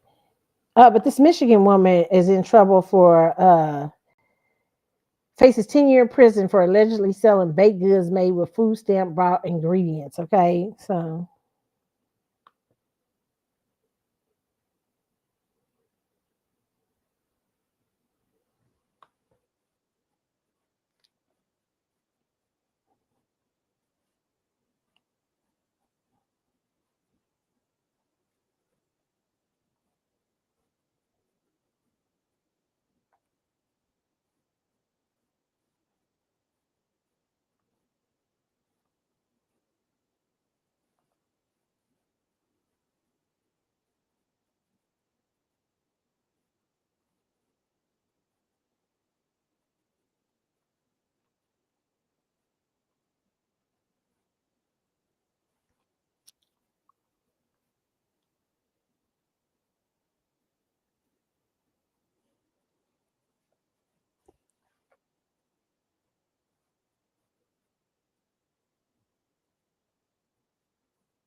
I don't know how I feel about this. I feel like when we start doing shit like this as a country, putting people on trial for being innovative and trying, because she was trying probably so she wouldn't have to use food stamps eventually.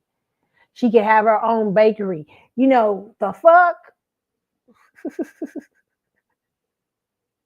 And perhaps one day she'd be off the system. But it's some people, it feels like the government wants to keep you on the system. You know what I'm saying? Keep a person on. It's just, it feels lack of compassion. It feels lack of, and I understand there are people who trick the system out here and stuff like that. It's people, they do this, rich do that, and the poor. Okay. But this situation right here, it feels like we lack compassion, lack anything when here's a woman still trying to feed her family by selling some baked goods, using the food to bring you some money in the family. It's just you the seed money, food stamp. But how do they know she used food stamps? She could have got money from relatives. She could have got something from somebody else. $20 from this person to do some flour or something over here. So that, I don't know but it's just still, I don't know. It just lacks compassion to me. I would probably just give her a warning and let her off. But they might need to come up with something where if women who are on the food stamps or something like that, where they can use it to create baked goods and you monitor how much they make. And if they start to do well, then eventually let them off hey, we can get you off the system. Maybe there needs to be a program, an entrepreneur program for women who have gifts and stuff like that, where they can use a certain amount of food stamps to help them with their business and stuff like that. I mean, we gotta think. That's how we got to be a more creative society and government to help people get off the system. Can't just be well, see, you using the food stamps. That's because people don't really. Somebody will probably just really. That some people want those people to stay on the systems, and don't want to help people. So hold on. So let me get. So that I didn't like that. Didn't like that whatsoever. Okay.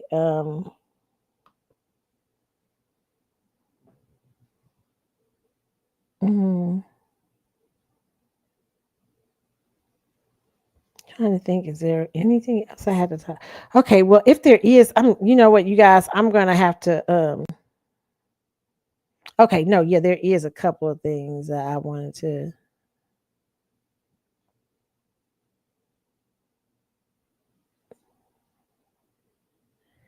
um let me see. Okay, let me see. I think there's this one, Ruby Rose, and I'll make this the last story of the night, you guys. Okay. Um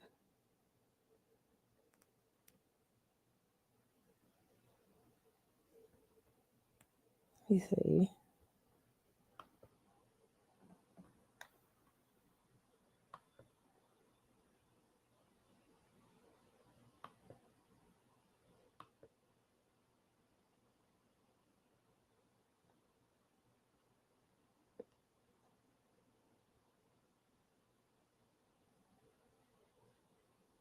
Let me see if I can find y'all.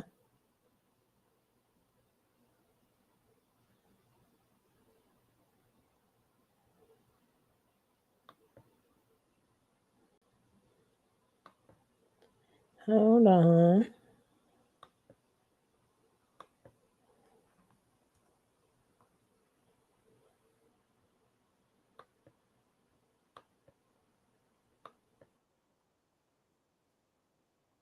This. Like, just chilling in my car. Like, I just look like this off the wake up. Like, no makeup, just a little lash and lip gloss and a little filter. A little filter. And I'm single? It don't make sense. But it's okay. I'm fucking crazy. It ain't no motherfucking way. I look like this. Like, just chilling in my car. Like, I just... Okay, a lot of people was upset about this. I think she's just having fun, and and she's a pretty girl. But listen, girls, let me just tell you something. It's a lot of cute girls out here. Fuck. It is. It's a lot of pretty girls. It's pretty girls everywhere. It is beautiful girls everywhere. Every fuck. Like, I see beautiful women all the time. There are beautiful women. Okay, beauty can't be your only selling point. I just look like this off the cuff. I ain't got no filter. But you know what? A bitch that don't look like you off the cuff and is not all that will come along and take your man. They can do it.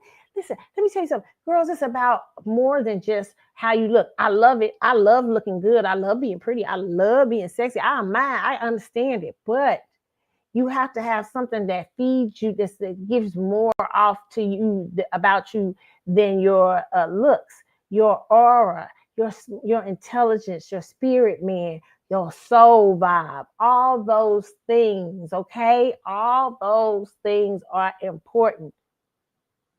All those things are so important to you. I used to have a friend who wasn't that attractive, but she used to get a lot of great looking men. And you know why? She had the most beautiful aura. She was funny, cute, sexy. A lot of people didn't think she was cute, but I knew she was beautiful because I said she got an aura that people can get along with, love. And she always kept herself up, just always looked a certain way and stuff. And I thought she was me, but she wasn't what people call the glamour girl attractive, right?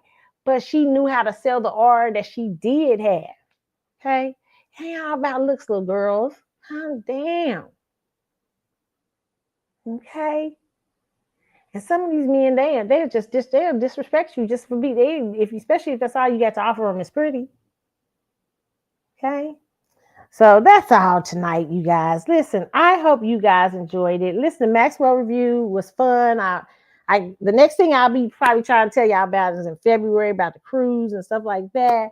I'm sure it's gonna be fun, Max. I tease and everything about Maxwell and the show and stuff. But listen, he puts on a wonderful show. Always great. Always love to see the band, even though I have my little criticisms. This is my favorite artist to go see. I always, since Luther. And I always enjoy Max, and I enjoy the Maxwell family, the fan base and stuff. And Maxwell, let me tell you, you have such a beautiful fan base.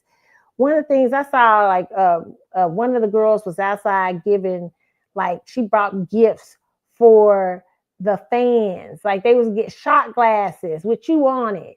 Like pay her little money just to give away to other fans, man. How like Max, you have the sweetest fans. Can I just say to you, you should do contests sometimes or something like that, because they are so sweet. Because a lot of them can't afford to come see you or can't afford to go on the cruise or something like that. So it's just my personal opinion to give something back, have a contest or something like that, or do something. But they are so beautiful. I mean, just some of the most beautiful spirits, and the reasons they love you and like your music is so powerful. I mean, you are pretty much a great inspiration to a lot of these people. So, and it was so fun. I saw a man and his wife that sat next to me, and he was telling me before we were going into the meet and greet. He was like, "I'm kind of nervous." I said, "Why are you nervous?" And he said, "Oh no." He said, "Why you not nervous? You been Maxwell before?" We all like, "Yeah." He was like, "Oh shit, y'all old at it." But it was funny. I mean,